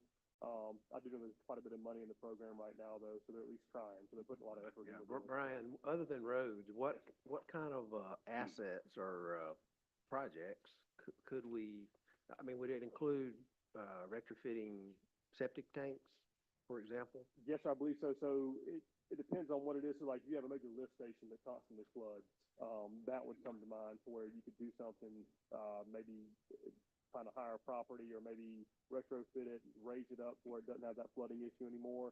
That's certainly one of the categories. Did you pull that slide back up that has the, keep going, it's the 4, keep going. That's it. So that is they kind of outline it in those 4 categories there. Roads, bridges, terminal, public airports, which we don't have, roadways, and then. I'm just thinking though, there's a lot of, residential wastewater along the rivers that are gonna have to be, when they go down, they're gonna have to be replaced with the more advanced aerated, nitrogen removing. And if we could include that in here, that might give us a higher priority to get those replaced. I can certainly ask that question, and what we can maybe present that as is, a need collectively as far as the system, not necessarily individual, because if you go to the individual, that would probably go into the category as well. That's not a publicly owned asset. We can't cover that. However, the system that feeds it maybe. But we can certainly look into that. We can ask that question, but also, we're not opposed. So let's just say if you come up with something you're not sure, something like that, we won't necessarily hold it to this. There's other grant stuff we can go look for, like I know Springs grant, some that will kind of deal with that issue in particular, and that would grade pretty high on that. So even if you have something you're not sure if it qualifies here, let us know about it. Mr. Bobby was great. I consider him ahead of the game. He had a list already per se that kind of the county's task list of here are issues in the county, here's how we want to fix it. He got it ready to go off the bat, so that was a great head start for us. So if you all had collective stuff like that, or issues or common issues you called about, don't ever hesitate to let Mr. Bobby know or us know. Even if this doesn't qualify for this grant in particular, we have no problem going out and trying to find something that will fit. So on your map, there's some red areas, which are the higher extreme. Yes, sir. Have you drilled down and looked at the land uses in those and? So it will be, so part of that comprehensive, it's an Excel spreadsheet, basically. It has quite a bit of information in there. I believe it's, whether it's improved or unimproved, and you have to classify, is it a type 1 asset, type 2, type 3, type 4? So we get pretty specific on what it is, what its risk level is, in other words, how high is the water going to be on it, what is that asset? So it should be categorized pretty fine like that, where you can clearly look at it and go, okay, this is some sort of water sewer issue, it's pretty high risk or not high risk. So that should be all part of that comprehensive Excel spreadsheet you guys get, and maps as well. Okay. Yeah.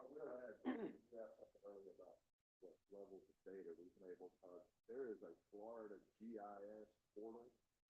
It basically has everybody's GIS databases, and that's water management, DEM, EPA. But anyway, there's a ton of GIS data out there. It's just weeding through it to find the one apply. But there's a lot of good information out there. They just kind of like to see all that stuff put together and verified in it on a personal level. What does that do to this parcel right here in the triangle? What level of flooding and data? How high is it? Out there.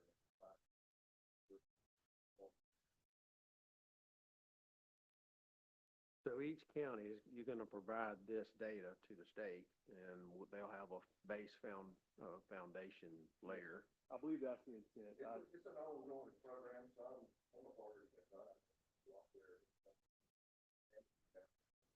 Some of the part of it, right, like that, so they get everybody into it. That's what their statewide plan is. Well, my understanding is, if you want future funding for these type of projects, you need to have this data. Yes, sir.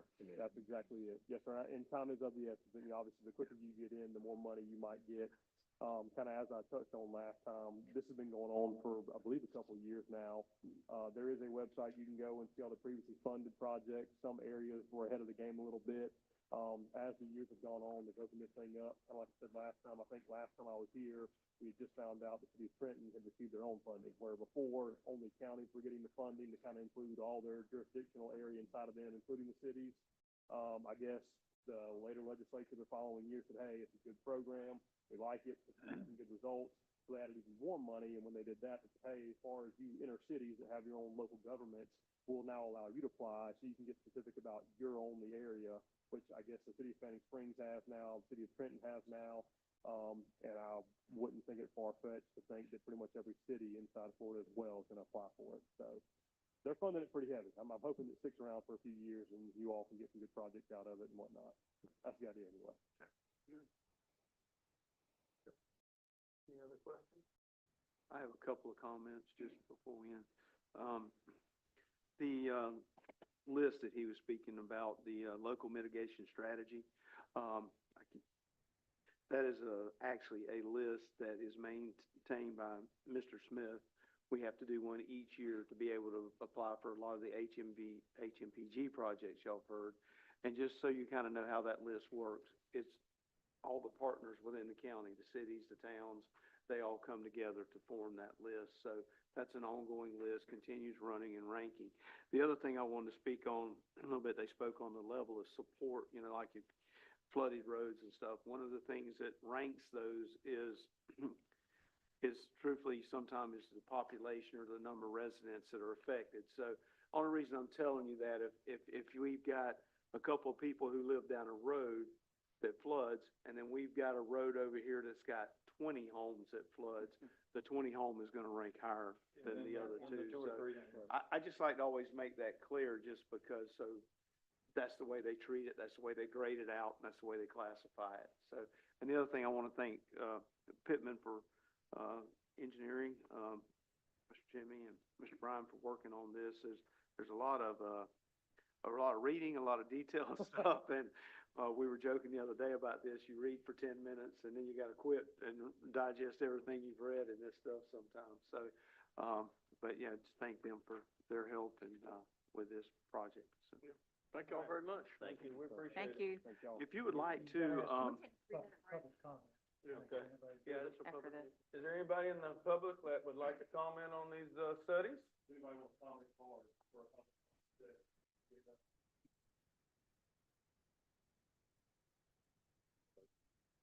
Thank you guys just in general for getting after, Your name. Yeah, oh, we have sorry, to use your name. Jonathan Whiteacre again. Thank you guys in general for getting after, I know it's a small county. I know Bell sometimes needs help with, grants and things like that, so as the county commissioner, it's not really your responsibility, but thank you for getting after it. This one is a really good opportunity for the county, to plan ahead and not be reactive. That's right. I think Columbia County especially, is gonna benefit probably more from this than us, but it's a little bit on their fault for dropping the ball, years and years and years ago.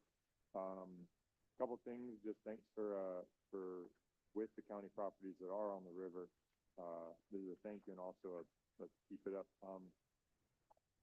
Being really proactive with the receptacles and the things that y'all do manage, the contractors manage, as floods come, and I've never seen it not be done, but, I have seen them out there, picking up the trash and stuff before it floods, and I feel like that goes a long way. I live right on the south bank of Santa Fe. And then also, just as something to be aware of, I'm not sure if it comes into y'all's purview, not with this grant, maybe another one. A lot of the Santa Fe issues we have on the 129 bridge and onward that way, it starts running backwards from the Swanee. And my wife and I were noticing these plants that are invasive and in the Swanee. Well, they do pop in when the river floods. And I know there's nothing we can pull the trigger on and do about it now, but as long as, I'm a resident up there, live there, see it, so that you're aware, it does concern me a little bit that those invasive plants will start sticking. So once the river starts flowing back, the way it's supposed to, now it'll be in our river. I pull them out, they're the floating, I'm not sure what they're called, my wife does, but they're the floating ones, and they're real bad, and they're everywhere in the Swanee, but they're not really everywhere in Santa Fe. I started been seeing them, but I only see them when it starts running backwards. Yeah, I think they're Hossens, but I think that would be an FWC. Yeah, no, I know, I've let people know and stuff, I just figured to let, while we're talking about rivers and flooding and stuff. But going on 129, the Santa Fe has stayed so backed up from the Swanee River. Yeah. That thing hadn't been back in the banks. I haven't in a been able to. long Yeah, time. I joke It's- around and I say my swimming pool's been closed for like. It's been 3.5 so years. high for like a year and a half now. Mhm. It's just, every time you think it's gonna go back to normal, the Swanee will rise and back it back up. Well, my little path down to the river is muddy and nasty, and it's been on the path, not in the bank. So I haven't been able to go swimming in a while, but. It's amazing how long it's been up. I have some property at Sun Springs, and, it's been closed longer this year than it was open for us to swim in it, cause it's been dark so much. Oh, yeah. But, and not so much did we get the big massive, 25-year flood, but it just stayed high enough that the water stayed dark. I know Hart was closed for most of the year, and Otter was closed for most of the year, and all of our springs for most of the year was flooded, but it wasn't a severe flood. It's just enough to kind of be a little bit of a pain. All right, any other comments from the public on this? All right, 3 minutes after. well, you ready to need to take a break? We're right here close to the end. He has one more. Go ahead. We did invite, Town of Bell and City of Fanning Springs to come tonight. Again, with Fanning Springs kind of getting their own funding, they may kind of be pulling out. We're gonna do our best to continue to coordinate with those guys. If you have any inside pull with them, we'd love to make sure we continue to get their, coordination and information from them. So if you have any connections over there, and you all wanna reach out and say, hey, if you can, please let us know. I may go to another meeting of theirs, both of them as well, just to reiterate some of this, but, if you can, just really push for as much coordination between the two as we can, because I wanna make sure they're included. We did send invitations out tonight to both boards, to make them aware tonight what's happening and to ask them to come and give input if they wanted to. Hopefully, maybe they're watching on YouTube or maybe they're gonna come back and watch it later. But again, if getting any input from those two boards or collective, constituents would be great too, just so we can say, we reached out, we got information from them. But that would be great as well if you guys can. All right, thank you very Brian, much, did you appreciate get it. anything from the mayor, of Bell? No, I Because she believe- had a list at one of the recent meetings of all the things that you had talked about before, and Yes, they sir. ran it back through the board. Okay. I don't know if she had contacted you or sent that to you or not. So I think the second time I went to the town of Bell, she gave me the comprehensive list. I think it had maybe 6 roads on it. I think a couple of them didn't qualify. They weren't quite up to the criteria required. We have looked at the others. I think they're possibly on that list we have currently. We'll reach back out and make They, sure. we they send approved you- the list that she read. Okay, She good read deal, the streets. good deal. Now, was that a couple Town of weeks Bell. ago? Right, a couple weeks ago, or was that a while ago? Because I think I have maybe the list you're talking about. Because I want to say it was 5 or 6, and, somebody got up and mentioned another that I had written down, and we checked like Powers Road, I believe. Second Thursday of October, whatever that was. So it was, okay. That'd have been after the fact, okay, so then maybe they have a new list or an additional Right. list, so I'll reach out to them and make Do sure. that. Ms. Moore, Sandra Moore. Yes, sir. All right, we're finishing up your list right here of everybody that signed in. We'll get it to you when we get it through, okay? Thank you very All much. right, we're gonna take a real quick recess to hit the restrooms, and we'll be back in about 5 minutes, okay?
All right, we're gonna, call the meeting back to order.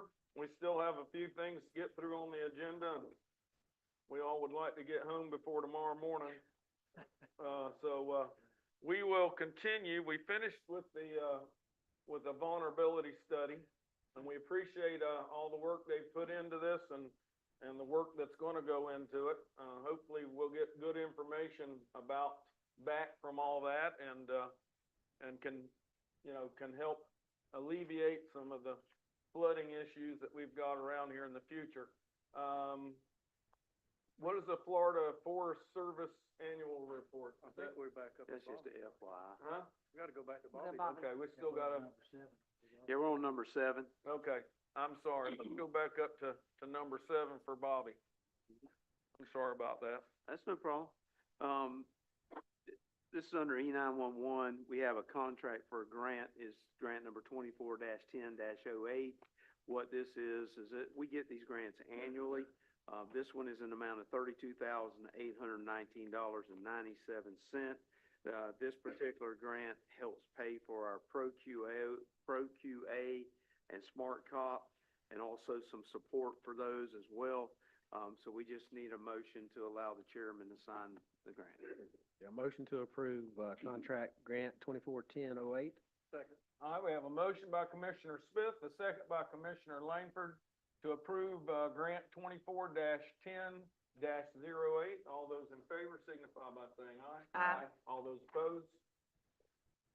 The next item is with this, also with the Florida Department of Management Services for, the help operations of our E911 dispatch call center. This grant 24-10-09. It is in the amount of $200,365.05. It basically helps support with the updating of hardware and software. Motion to approve 24-10-09. Second. I got a motion by Commissioner Langford, and Tommy Langford, and a second by Commissioner Sharon Langford to approve, grant 24-10-09. All those in favor signify by saying aye. Aye. All those opposed? All right, motion carries. Next item is also still under E911, it's Smart Cop quote in the amount of $17,000.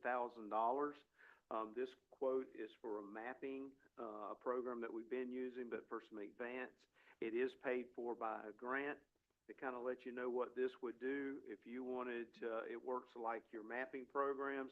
If you wanted to put an address in to get somewhere, you put it in, it'll tell you how to get there. The good thing about this one, this works with our addressing program. It's also a map that's available on all the vehicles with the equipment that we have. It's just for Gilchrist County. But if we put in a new address, 5 minutes later, it's in that map. So if they had an emergency response, they'd be able to find it in 5 minutes later. It would be Motion in- to approve the request. Second. All right, we got a motion from Commissioner Langford and a second from Commissioner Smith to approve the Smart Cop quote for $17,000. All those in favor signify by saying aye. Aye. All those opposed? All right, motion carries. All right, number 8 has been removed. It'll be presented at December 2nd meeting. The next item I have is number 9 under solid waste. As you know, we've booked funding and for the purpose of building a new solid waste facility. Also working with our legislative delegation to get some additional funding. Locklear had worked on this in the past with some of our proposals as well, and we reached out to them to continue working on this. There's 2 phases. There's a phase 1 and a phase 2. At this time, I would recommend to you that we move forward with phase 1, but not phase 2. We can do it that way, and then we can, after phase 1, if we see we are going to move forward, or we may know some on our grant funding as well, then we can develop and move forward into phase 2. Mr. John Locklear is here tonight because there's a lot that goes into this. When I first saw it, I was like, whoa, but then when I went through and I read everything that has to be done, there's because of this being an environmental project, you got a lot of people to get involved with this, a lot of testing, and a lot of surveying and different items have to come on. You got ecological services you have to provide, geotechnical testing, preliminary, concept and design. So if you got any questions on any of those, I will let him explain to you what those all are, but he is here. But, that would be So, what we Mr. would. Crosby, with the phase one, then we're only committed with for the $300,000? Yes, ma'am, that's correct. Now, is that about right for engineering for something like this, or? I think it is for something like this. I think it's a little more than what we're used to seeing. Well, we have a lot of DOT jobs that the engineering and all runs up into 300,000. That's not unusual. It's actually pretty common on our jobs, but, or maybe even a little more. But I think due to the amount of services, a lot of these are outside services that they have to have performed, a lot of testing, send stuff to labs, a lot of different things. So I feel like that is in line with what we would be doing here. Yes, And ma'am. then also some things listed, like if once we go out the bid, if it's way over, we can take out some of them things, correct? Absolutely. Okay. Yeah. And we're a good ways from getting to a Right. bid process. All right, if we go through with this first phase, does it pretty much just lock us into, I mean, is it wasted money if we don't go on with the second phase, if we do the first phase? Well, anytime you spend money on something that you don't move forward with, It's pretty much wasted money. yeah, but you can look at it in a way too, that you're going to have to build a solid waste facility. There's just no way around it. With the gentleman would have already been here and, done a study on our building as well to give us that information. But, he lives in, Crystal River, and his office was flooded due from the storm. So we're gonna have the structural study before long too, but we don't have enough room for what we're handling now. Our building's deteriorating.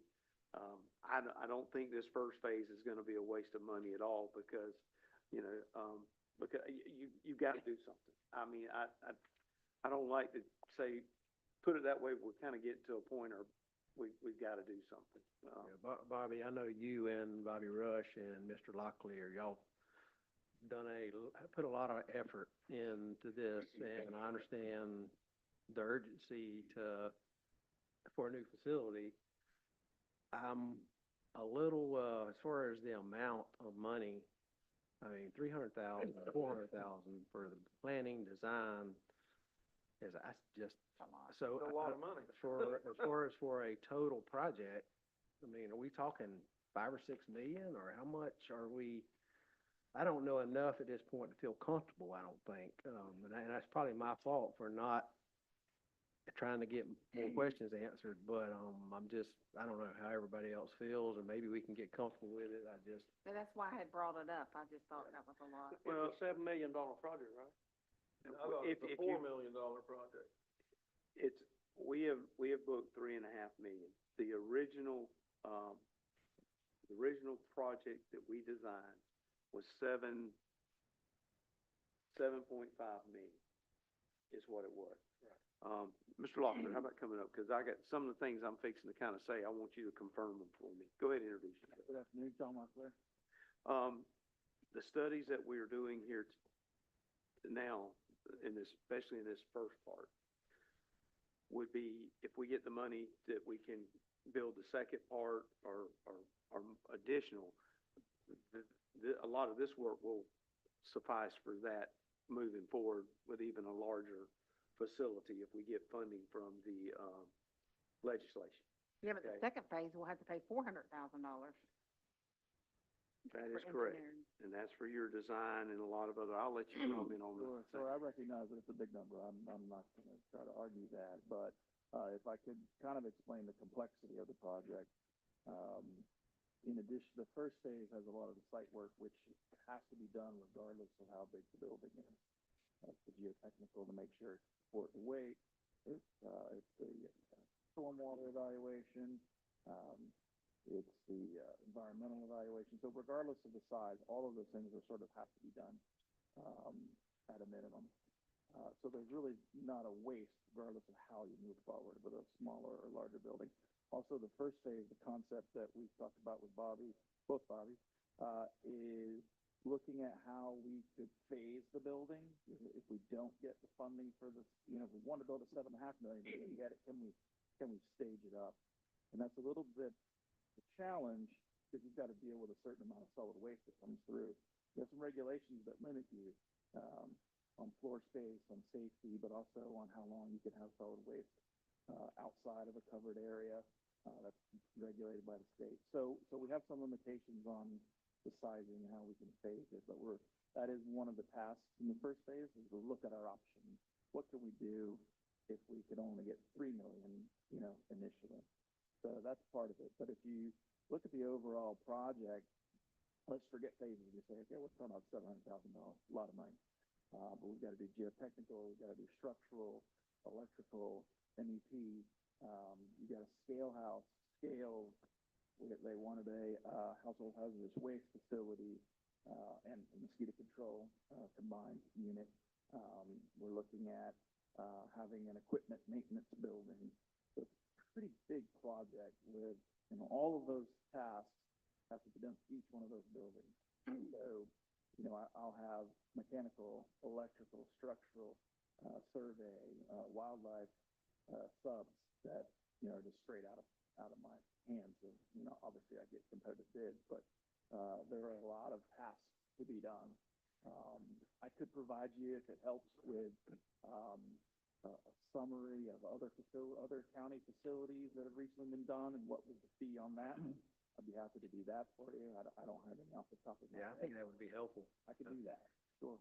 So, in looking at the proposal, and I think talking to Bobby's, the original idea was to put it on the original existing footprint versus you don't have enough room maybe, and you're talking about moving it over by animal control. Correct. And so that's part of all this. We did an evaluation of trying to improve and expand the existing facility, and we looked at it 8 ways to Sunday, and there's just not enough. If you've been out there, it's a very narrow, long piece, and so we have to look at vehicular traffic, because not only do you have the haul trucks, you got mom and pop coming in there. How do you keep them safe? Right now, it's a little challenging for your staff to keep those entities separate, right?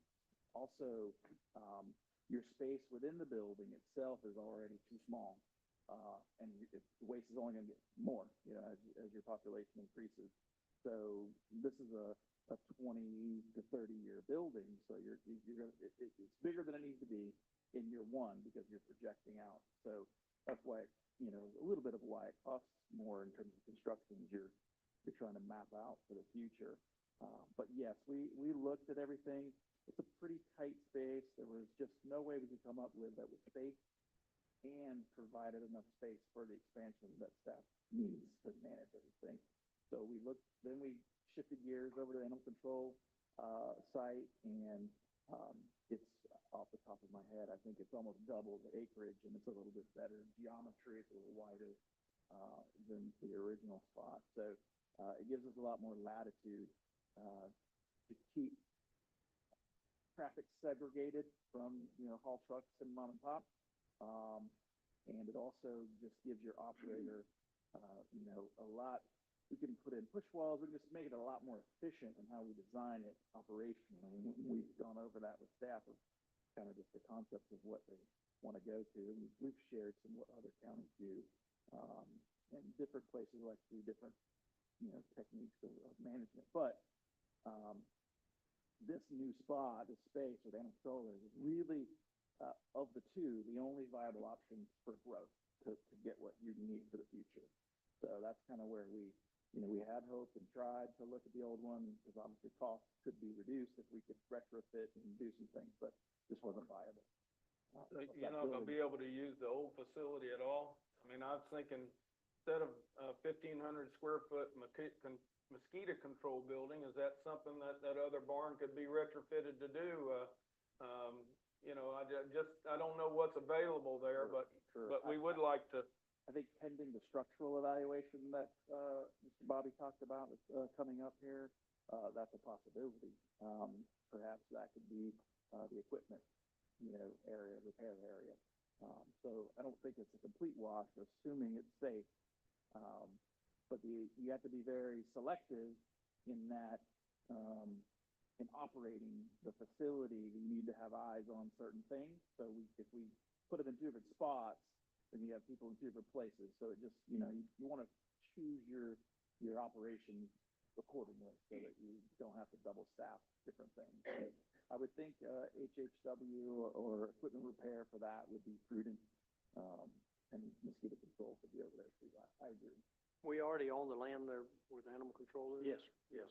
Well, what would we be doing with animal control if we move them It'll out of their remain right facility? there. Huh? It'll remain right there. Oh, it'll remain and they'll just Yeah. go by it, Yep. getting in and out? And then, you know, so one of the things, and there's been a lot of things looked at to try to cut costs. I mean, when you get into the actual design of the building and all, then you can start looking at some of those cuts you're talking about. You know, like one of the things to separate the traffic for safety purposes, you could still let your household garbage come into where it comes in, and then let your tipping floor be over, you know, in the other area and that Yeah, type that's of what thing. I was thinking. But yeah, Josh, all of that- You wanna separate those two, that would be a great way to Yeah. do it, but you do have to have extra people then. Right, it's just an operational Yeah. Yeah. consideration. But, so, that's all the kind of things you're gonna have to look into when you're designing the building itself. Now, a lot has already went into the effort of, the idea for the designing of the building, but putting together the actual construction type documents and that kind of thing, none of that has happened. It's just But more- Bobby, I guess the idea still is, that's the main county facility, you got satellites, you feed that main county facility. Any thought about, I mean, we're having growth to the east, I mean, we talked about the school earlier. Mhm. Is there a way to do part of this at the main facility and part at another facility over on, I don't know, 47 or somewhere? That way you're you're not having, I know there's some efficiencies and all that y'all probably looked at. I'm just asking those questions. And I would really need to sit down more to evaluate that. You know, the first thing that comes to mind is it just creates, you know, additional labor that you might need to have where, you know, a person can be doing two jobs at one spot with plenty of time, no issues, but if you've got part over here and part over here, now you've got to have a person at each spot. I can tell you this, Mr. Chair. I worked for, I don't know, 10 or 12 rural counties in solid waste, right? And no other county does anything to that extent. One thing you could look at, though, is maybe having an area that is a little more robust than just a general drop-off, where you've got some compactors perhaps, or something like that. But if you're talking about anything greater than that, the operational costs generally kind of force your hand to not do it. The staffing becomes pretty costly over time, if you have anything more robust than that. We already have a set of scales, and you're talking about building another inbound and another outbound scale, so we. Well, I think we were actually looking at potentially, to save costs, going with a single scale initially as one way to do it. Ideally, yeah, we'd like to have an inbound, outbound. We would certainly look at relocating the scales you already have as another way to save costs. I don't think we'll be able to relocate them No. because the last couple of times they worked on them, they basically has told us they're going to the scale graveyard to find the parts to fix our scales with. They're just, They're that old, yeah. yeah, they're old. Technology's got That better. land in between where the old landfill was that we monitored for 30 years, is that where you could go from over there to over there? Is it, could you build a roadway there? There is, Go I from one believe, to the other? there is a route we could On take the south south and end. back, yeah. Mhm. On the backside? Yes, sir. And that was part of the intentions, to have an internal road for staff. And on that topic, we were also gonna be looking at hopefully saving money on the stormwater if we could connect, because you've already got capacity over there, and if you're no longer gonna need it, can we connect? Not have to build a pond or not have to build as big a pond. I've seen some suggestions on here where you could possibly use some plumbing and electrical, you know, just share it back into. Sure. And the stormwater. Yes, sir. have any other counties that you're working with built something in the last 5 years that are similar? Let me think, the last 5 years. Not that I can think offhand, it's been a while.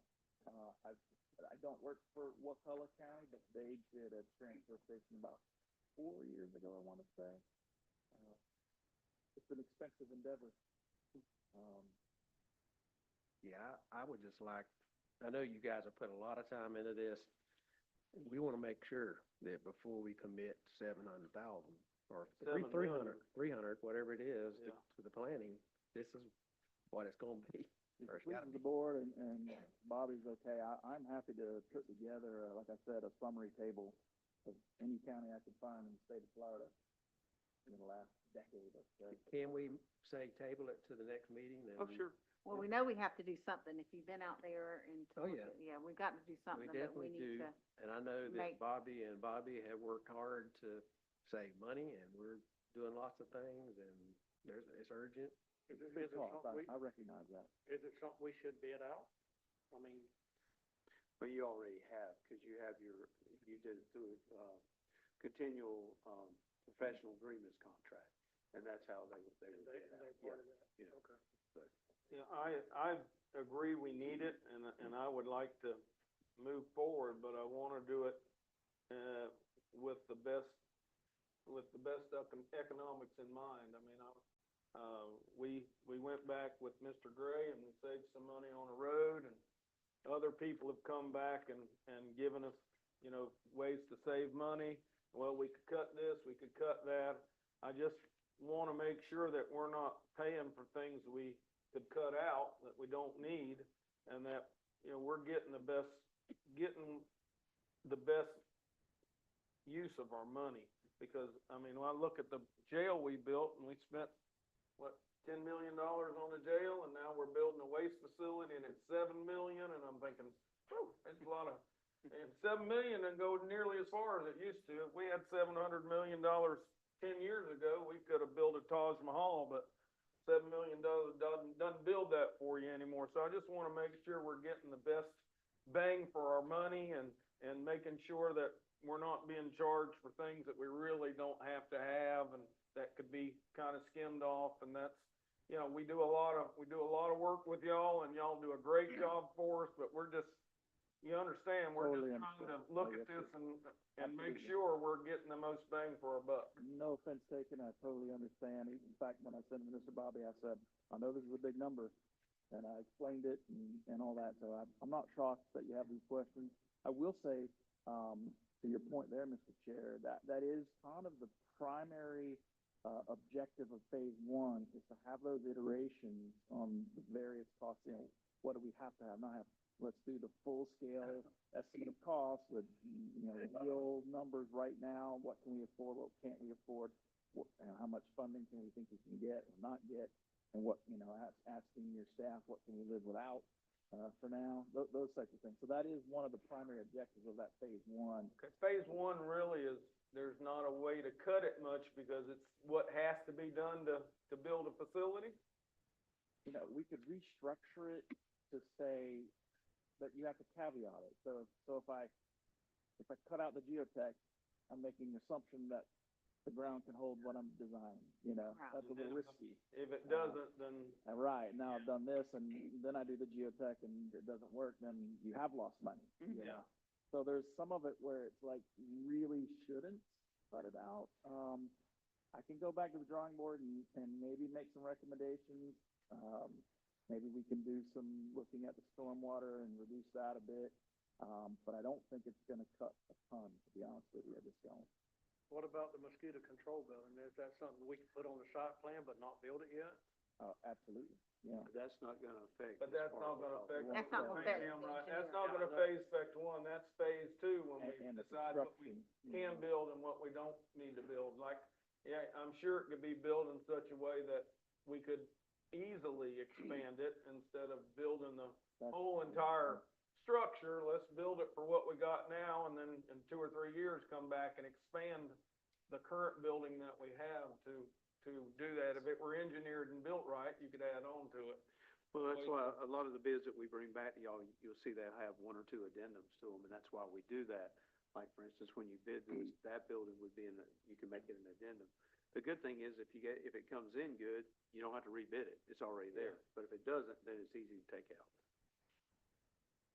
So if that pleases the board, I'll bring you back a table, so you can take a look and see. And I don't know, Mr. Bobby, we want to get together and see if I can restructure the proposal perhaps to maybe be in 3 phases. I don't know if that's prudent or not, but maybe make it less, a big ticket item up front. Can't promise that, but I'll look at it and see. So you need a motion to table this? Yes.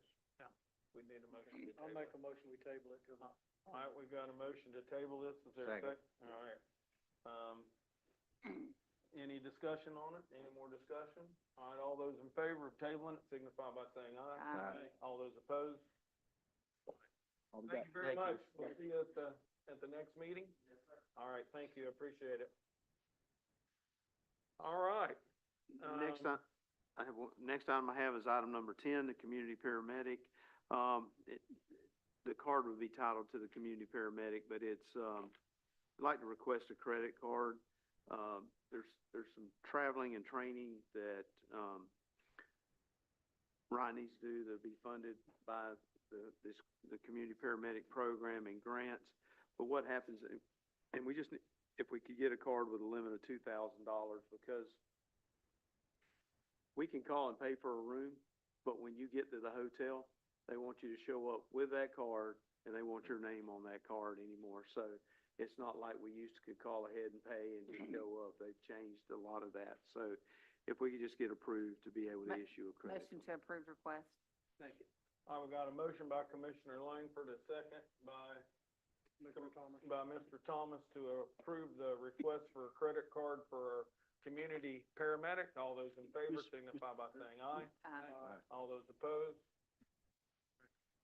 I need to know a credit limit. $2,000, with a credit limit of $2,000. Yep, that's what, yep. Okay. I think that's a good program, and he's doing a good job with that. Yeah, he is doing a good job. I've heard nothing but good comments about that. That program has really taken off, and, due to HIPAA, there's a lot of things I can't say, but I have seen 3 or 4 cases. It's been a remarkable change for those people in food, medications, just help they didn't realize they had. That is good. Mr. Chair. That is good. Mr. Lang, would you be able to modify the policy as well to include the new credit card? I got the policy, I can do it. Bobby's got the policy. I don't have the I policy. can modify it. If we probably need an ordinance. I could do an ordinance, Yeah, you can do the ordinance, and I'll do the and you'll policy. get it drafted in there. Yeah. It's been a big mess up kind of trying to get this. About got it fixed, we just got it. Yes, I'll do the ordinance and, adding the, community. All right, good deal. All right, we'll move on with our attorney's report, if that's okay with Mr. Lang. Yes, sir. I have just a couple of real quick things. First item we have up is a Haven Hospice proclamation declaring National Hospice and Palliative Care Month for November of 2024. We just got this last week, so we're about halfway through the month, so. All right. This is a recurring proclamation that they ask for each year. I won't read it unless you ask me to. Motion to approve, second. All right, we got a motion to approve the National Hospice Care Month for the month of November. We have a motion by Commissioner Langford, a motion by Commissioner Thomas, and a second by Commissioner Langford. All those in favor of approving this proclamation signify by saying aye. Aye. All those opposed? All right, motion carries. And the second thing I have is just, it's an amendment to Mr. Crosby's, contract with Gilchrist County. Board had approved this in September, beginning October the 1st, and it needed to be formalized. I don't think his last contract had been, worked on since, 2012. So that is, the salary increase that the board has already approved, and I've just, memorialized that with a written agreement. Yeah, motion to approve the amendment. All right, we got a motion by Commissioner Smith. Thank you. You don't say it, I can't tell which one of them. You y'all ever saying it, you gotta look at it. Is that Mr. Thomas? All right, we got a motion by Commissioner Smith, a second by Commissioner Thomas to approve the amendment, for, Bobby Crosby. All those in favor signify by saying aye. Aye. All opposed? Aye. All right, 3 to 2. Motion passes. All right. Let's, move on to the clerk's report. Thank you, Mr. Chair. If I could actually, I need to go back to, item 7C. Seven C. The smart cop quote, in the amount of $17,000. We did need to waive the bidding requirement on that due to the amount. And I believe the reasoning would be that there It'd be a are, sole source. yeah. So sole source, we need to amend the motion by, Yeah, I'm not sure if it'd be sole. Which one, it would- Todd, I'm sorry? The smart cop, I think it just needs to be waived due to the fact that they're our existing provider. Well, we then just wanna also amend though, the the motion smart, by adding that to it? Yeah. Can we come back and, Can we- after a motion's been approved, do we need to make a new motion? Because we, Or make a motion to amend the original Yeah, motion to I don't amend, know if we can. the make motion it- to include, the bid waiving requirement. Okay, so Due just to- make a motion to add the bid, To waive the bid. I'll make a motion to, Waive the bidding waive the requirement. bidding requirements for Smart Cop because they're already, Existing provider. existing provider for Gilchrist County. at this all right, time. we got a motion by Commissioner Sharon Langford, a second by Commissioner Smith, to approve, sole bid for Smart Cop quote. All those in favor signify by saying aye. Aye. All those opposed?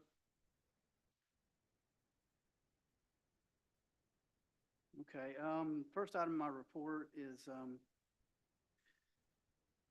the, state aid to libraries grant agreement. This is the annual grant that, we receive every year for Three Rivers funding. Just need approval to accept the agreement. Motion to approve the agreement. Second. All right, we have a motion by Commissioner Sharon Langford, a second by Commissioner Tommy Langford to approve the, grant agreement for the Three Rivers Regional Library System. All those in favor signify by saying aye. Aye. All those opposed? All right, motion carried. Next item is, the certification. This is basically just stating that, it's in regards to the grant, and it's basically just certifying that we provide a free library service to the public, that we provide the 40 hours every week, and that we provide access to materials, information, and services for all residents. Motion to approve. All right. Got a motion by Commissioner Langford, Second. a second by Commissioner Sharon Langford to approve the, certification of hours, that the, library is in business. All those in favor signify by saying aye. Aye. All those opposed? All right, carries. All right, thank you very much, Mr. Newton. I believe we're getting closer to the end here. We do have a Florida Forest Service annual report. Is that just something for our information? It's nothing we need to act on? Okay. All right, we will move to our commissioner's report. Ms. Langford? I don't have anything. All right. Mr. Smith? No, sir. All right. Mr. Yeah, I Langford? I do have several things. I'm not gonna be able to go to the FACT Legislature Day in Orlando, and I've asked Bill to take my place if he would. We would hopefully be entering some language for solar farms. I did have a meeting with, Florida Farm Bureau and, or went to one of their meetings and just, kind of told them where we was at and how it would affect the farmland in Gilchrist County and stuff like that. Just kind of an awareness thing and got some of their concerns and we talked about it. That's before you got there, so. But anyway, I got a good response. And of course, they gave me their answers and I agree with it. But, I do have some reports, some information that I would like to sit down and I'm gonna email it to Chris Doolin so that he can take it and use it as ammunition, if you wanna call it that, when y'all get down there, and I can share it with Bobby and he can give it to y'all, however that works. But, some of the reports that I've got, some information I've got. The other thing is the, voting on the alcohol sales on Sunday. It was a binding resolution and we passed, or the voters passed it. So I would like to instruct the county attorney to move forward on that, whatever the process is. I know he said we had to advertise it, we have to have an ordinance, we have to update the law and all that, but I would like to instruct him to move forward on that and get it done so that people can reap the benefits. I don't even know that takes a vote. Yeah, you said, Consensus what, before. yeah, what's good. Because said it was gonna be Because- binding. That's right. You're just instructing me to move forward with the process. That's right. Because then it's not even gonna come back before us, we said. The ordinance will, once Right. we redraft it and take out that one provision, you'll get the new ordinance back in front and they'll put it in the code of ordinance. Yes. Okay, but it has to go in the newspaper one time. Okay? Thank you very much. And the sooner the better. Yeah, Um, I'm sure it's people Yeah. harping on that. They harping on it, you're right. Also, I will be in Ocala tomorrow, Wednesday, Thursday, and Friday for the Florida, Development Economic Summit, at the, Horse Place there in Ocala. So, and then I leave Friday to go to Virginia, so I'll be out pretty much for the next 2 weeks, but I can be reached by phone if anybody needs anything. I do have one other thing I want to bring up, and I talked to Bobby about this. The boat ramp up at, on the Santa Fe River that the county owns by the Osteens. I got a phone call about people going down there and spending the night and camping and trashing and all that, which a normal phone call, we get them all the time. I did talk to Bobby about it, and I went down there and took a picture of the rules and regulations, and Bobby, that particular one there now says that it's open till 10 o'clock at night. All right, it's probably just got an old sign, we'll get that sign changed, because I think our policy says that all boat ramps or parks close, maybe not parks, but boat ramps at 30 minutes before. Yeah, I specifically took a picture of it because I read it and it did say that it was open till 10 o'clock. Okay. Which if somebody want to go down there and fish, that's fine, but I don't want people down there riff-raffing and running up. And I'd like to be consistent with the rest of them. So you think it says it should be closed at I'm dark? pretty sure our policy says from sun up to sundown, or like 30 minutes before, it's right in there, so, and I think that was done just because of time change, it's hard, you can't really set times, Yeah. you know? Yeah. So I think that's the way our policy reads, I'll double check. I'm the not policy. sure though that there isn't a provision in there about legitimate fishing There is, activities there's a in provision. that policy. It says if they're like running trot lines or bush hooks or Yeah, something like but that. Yeah, you that talk they about can do the, that. Yeah. Even though the normal hours have closed, you know. Really? Yeah. I But talked, they gotta have a boat, they gotta be out in the river and they Sure, gotta be fishing. you sure. know, I mean, it's not you can't go there and build a campfire and but play. look at Waters Lake, we closed that gate. I was, So- They asked us to close that one too, so y'all agreed to close it. Is that We illegal? closed I Santa was Fe wondering Park if that's also. something we could do at this one, cause I talked to, they called me also. We don't have a gate. I was wondering if a gate We could be did. put up. We that did, would- I know. That could be open and closed by the fellow who lives beside it. I mean, is that something we can do again? And That would be up to y'all making that decision and then us reaching out to whoever, somebody out there that would be willing to do it. I'm gonna recommend to the people that call me, I'm gonna call them back and recommend that if they see activity down there after hours, Hygiene. just call the police and let the police It's order fine. them It's off different. and see if that will solve most of the problem. She did say one camper came down there and spent the whole night, which Yeah. is illegal. Right. If Yeah. they're down there after hours, just call the law and, have them escorted out or whatever. And see if that don't solve the problem, because getting somebody to open and close the gate's gonna be, That's a hazard. it's a hassle. And she asked me if the guy that does the 47 part, but he's not a county employee, so we couldn't ask him. It'll to- start out good, but it'll end up where they lose. yeah, they're gone or something like that. Yeah, so, I'm gonna call her back and tell her that I did present it to the board, or we are going, looking to get the sign changed. It should open about daylight and close about dark 30, and, anything after that, she would be, authorized to, to handle it. I think that's probably the same lady that called me several months ago, and I brought it up in my commissioner's report several months ago already. Yeah. So maybe something will get done It now. also, mentioned to me a possibility is it something where the residents could buy that piece of property and manage it themselves?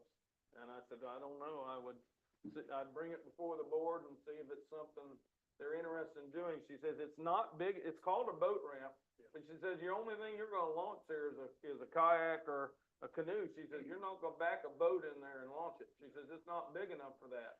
And she says, really, it's just a spot on the river where you can slide a kayak in.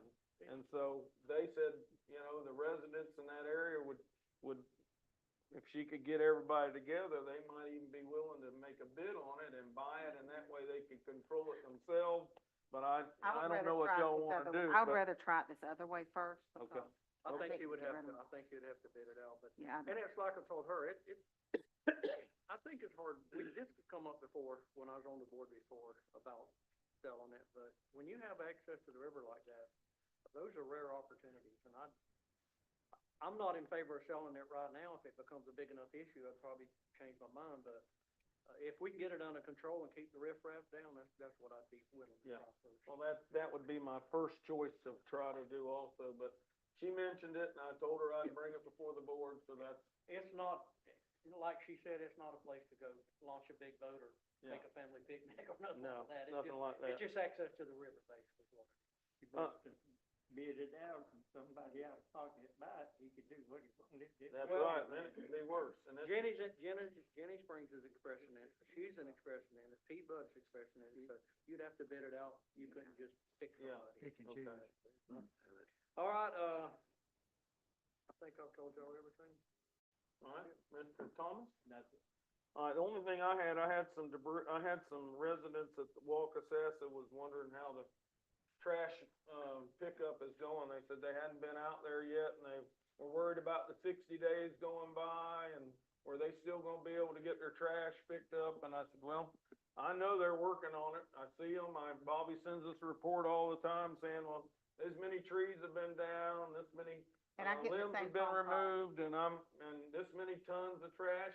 Do you know where they are and what the, What I know where percentage? they haven't been, that's in the southeast and Yeah. part of the northeast. I'm not trying to get, because, actually, Ronnie's been running liaison between them and the DOT, and we were talking about that this morning, because he actually rode some roads this weekend. I had rode some different ones this They got weekend. 138.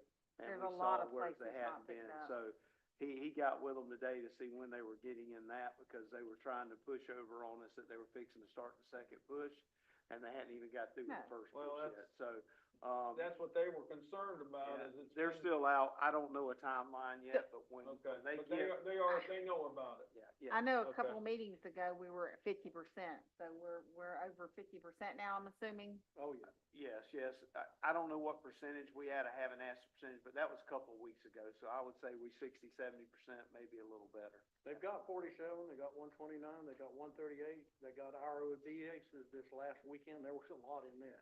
They gotta go got up and that. down all these dirt roads too. The only one I know in my neighborhood they haven't got is, 340. But everything else looks pretty good. All right, is there, every commissioner's done? Is there any other public participation? Mr. Chair, we have, swearing in the new commissioners. Oh, that's right, we have to do that. All right, at this time, we are going to take nominations for the chairman for this next year. Well, you Yeah, wanna- Yeah, first we need to swear you guys in, or swear in the new commissioners. Yep. Okay, you wanna do that first and then? Yes, sir. okay. Swear, okay, excuse me, I didn't read up far enough. I'll take care of that. You take care of that, Come care of up that? front? Yes. All right.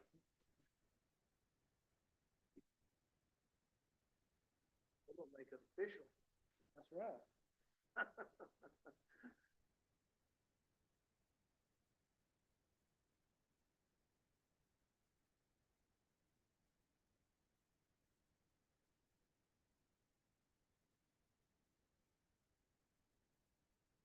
I think we can do all three of you at one time.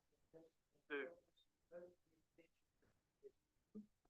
All right, go ahead, I got it. I'll get that mic out of the way. Okay, raise your right hand and repeat after me and say, I do solemnly swear.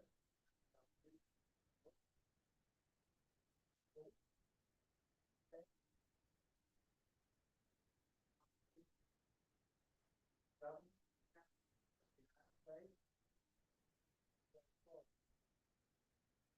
I duly qualify.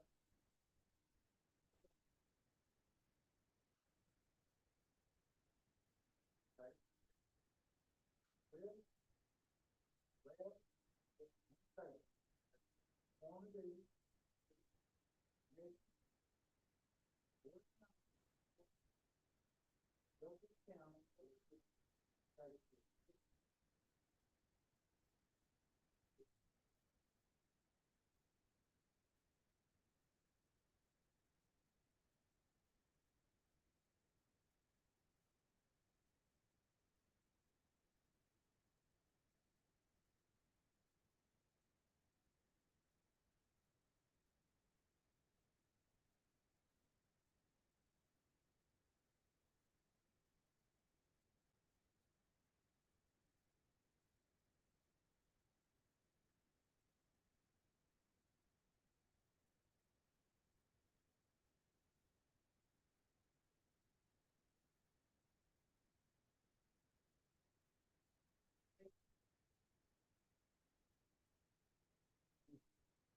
All right, well, thank you very much, and congratulations.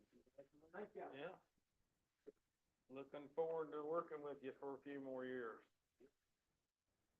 All right, it is, that time of year when we, elect a new chairman and vice chairman to, run the commission meetings.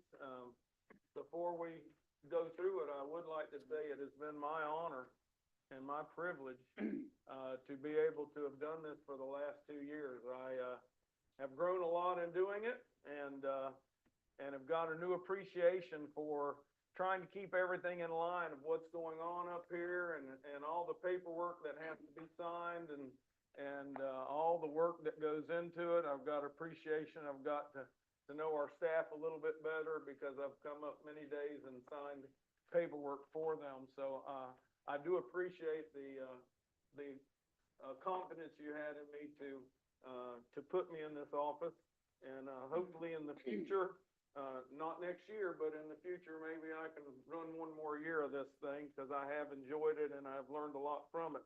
But at this point in time, we will take nominations for chairman. Yeah, I know. Okay. You have to turn this over to the clerk. And I'm gonna turn it over to Clerk shall- Mr. Newton. The clerk shall preside over the election of officers. All right. So if I could get a nomination, Motion to nominate, Commissioner, Tommy Langford. Second.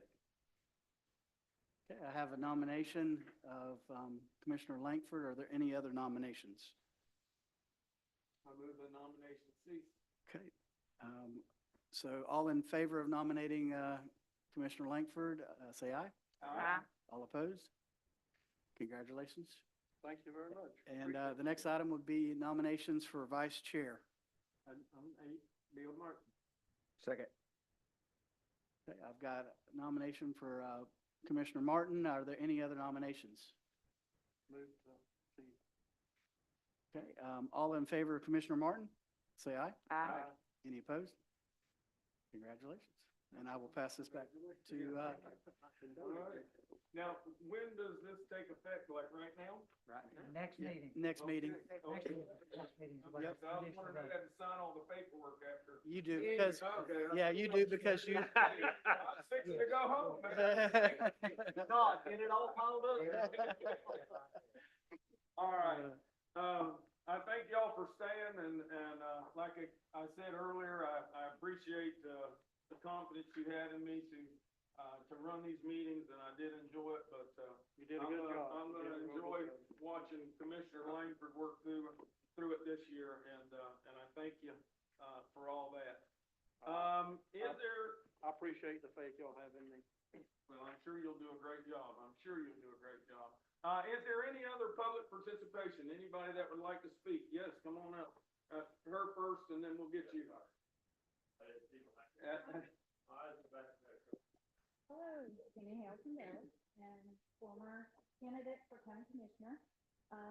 I just wanted to congratulate you all, and I thought it thought would be important for the candidates to come and congratulate. And I want to say thank you so much, as I was in the surprise race. I want to say thank you so much to Mr. Thomas for being a class act. Our race was interesting, to say the least, and I want to thank you so much. And from the bottom of my heart, and I'm going to be a first-time grandma, we're going to have a new Gilchrist County baby.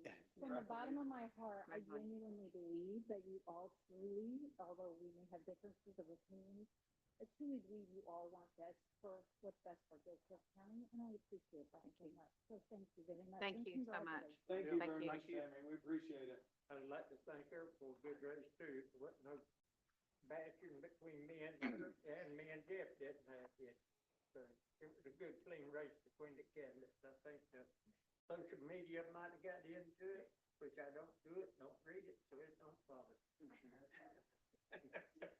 Okay, I've always said there's never a loser. He just got more votes. Everybody's a winner. all right.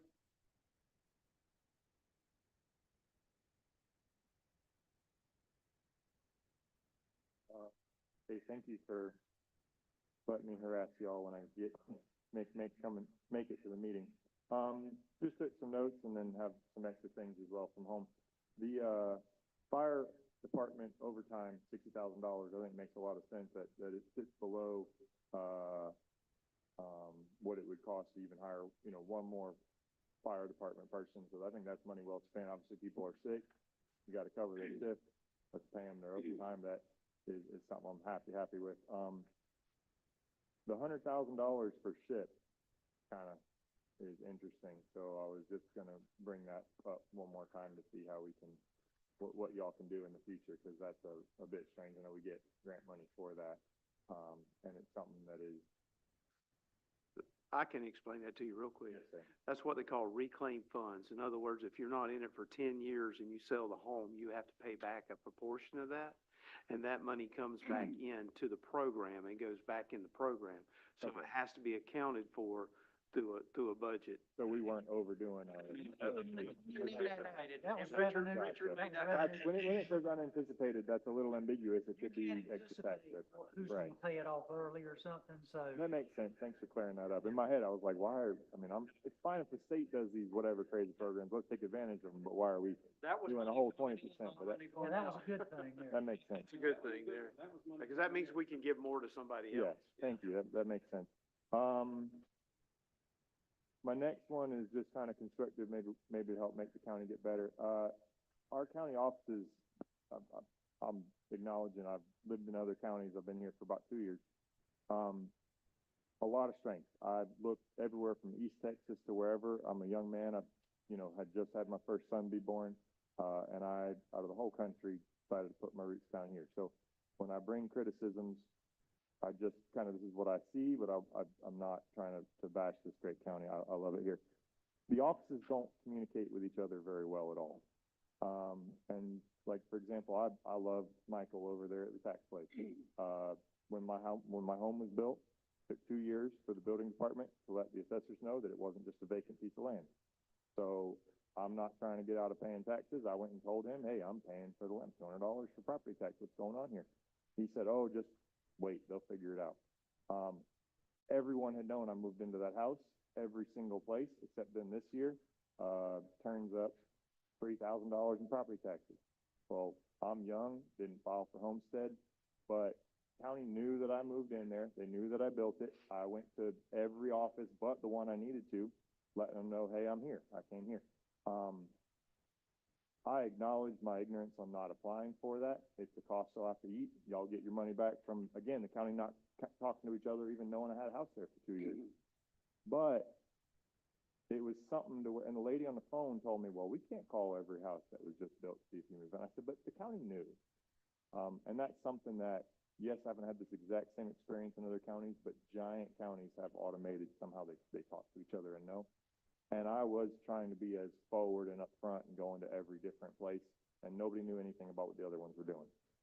I know it's not a snap the fingers, wave a wand. I'm not asking you to fix anything, but to be aware that that's a concern that I've noticed, and I don't even know how we would go about. Next thing, thank you for what the County did and also the, electric company during the hurricane. The state contractors for the trees are not careful. They didn't do nearly as good work as our in-county guys. Sometimes, cause my neighborhood, everyone's got heavy equipment. You got Sean, you got Dylan from BHI owns land right across from me. They had already come through and done most of it. The electric company had come through and done a lot. The internet people had come through and done quite a bit. State guys came in. We'd already cleared it. Matter of fact, the same day of the hurricane, the neighbors had cleared all of 120th Trail back into Holly, whatever. I don't live there. I forget what it's called, but, back past my property. State still came and chopped the chop. Like, we got to chop to get our check. We're going to chop. Came down 8th Avenue, my easement, turned around in my yard, ran over all my boys' toys, like yard toys. I know that's not you guys, but it's kind of just, again, feedback, so y'all know when these people come from out of state, it was a bit of a frustrating experience. The other thing that's frustrating about that is that there's no one to call. This guy's from Georgia, that guy's from whatever. I got almost $100 of his yard toys that weren't on the road. They were in my yard. They've been run over by a power truck. And so there's no real way to, this isn't the county, but I have no one else to tell. Call us if you have problems like that in the future. I had a mailbox run over and I called.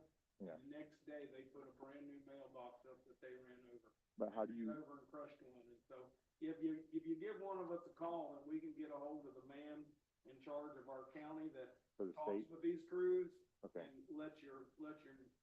I tried, I didn't know to call one of y'all. I called the county office and they said those weren't our guys. That was. And they're not, or call one of us and You got my number, call me.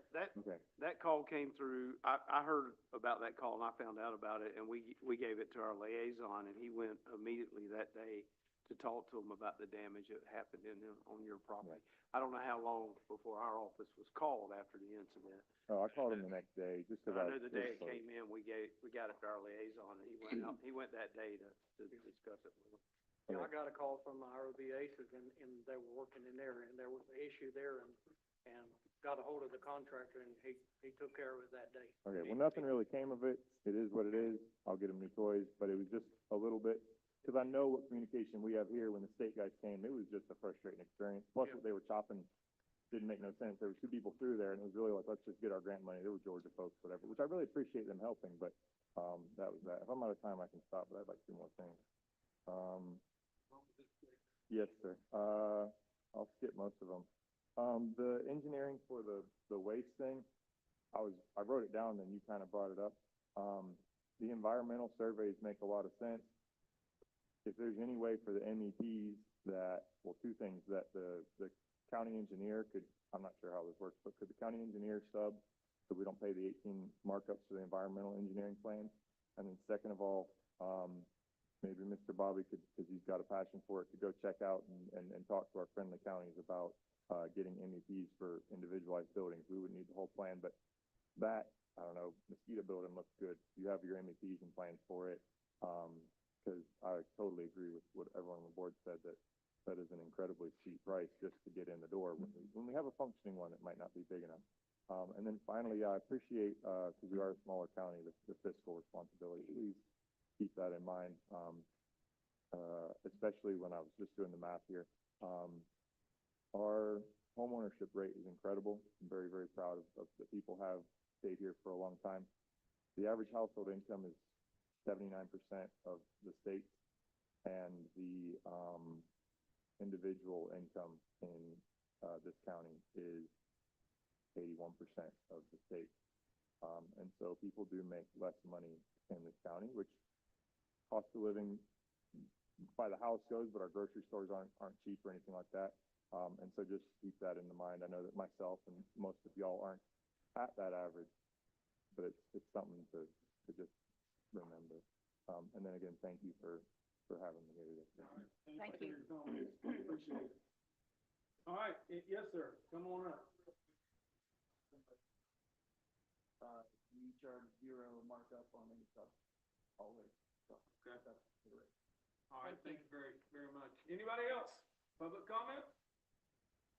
All right, we got a motion to adjourn from Mr. Smith, Second. a second from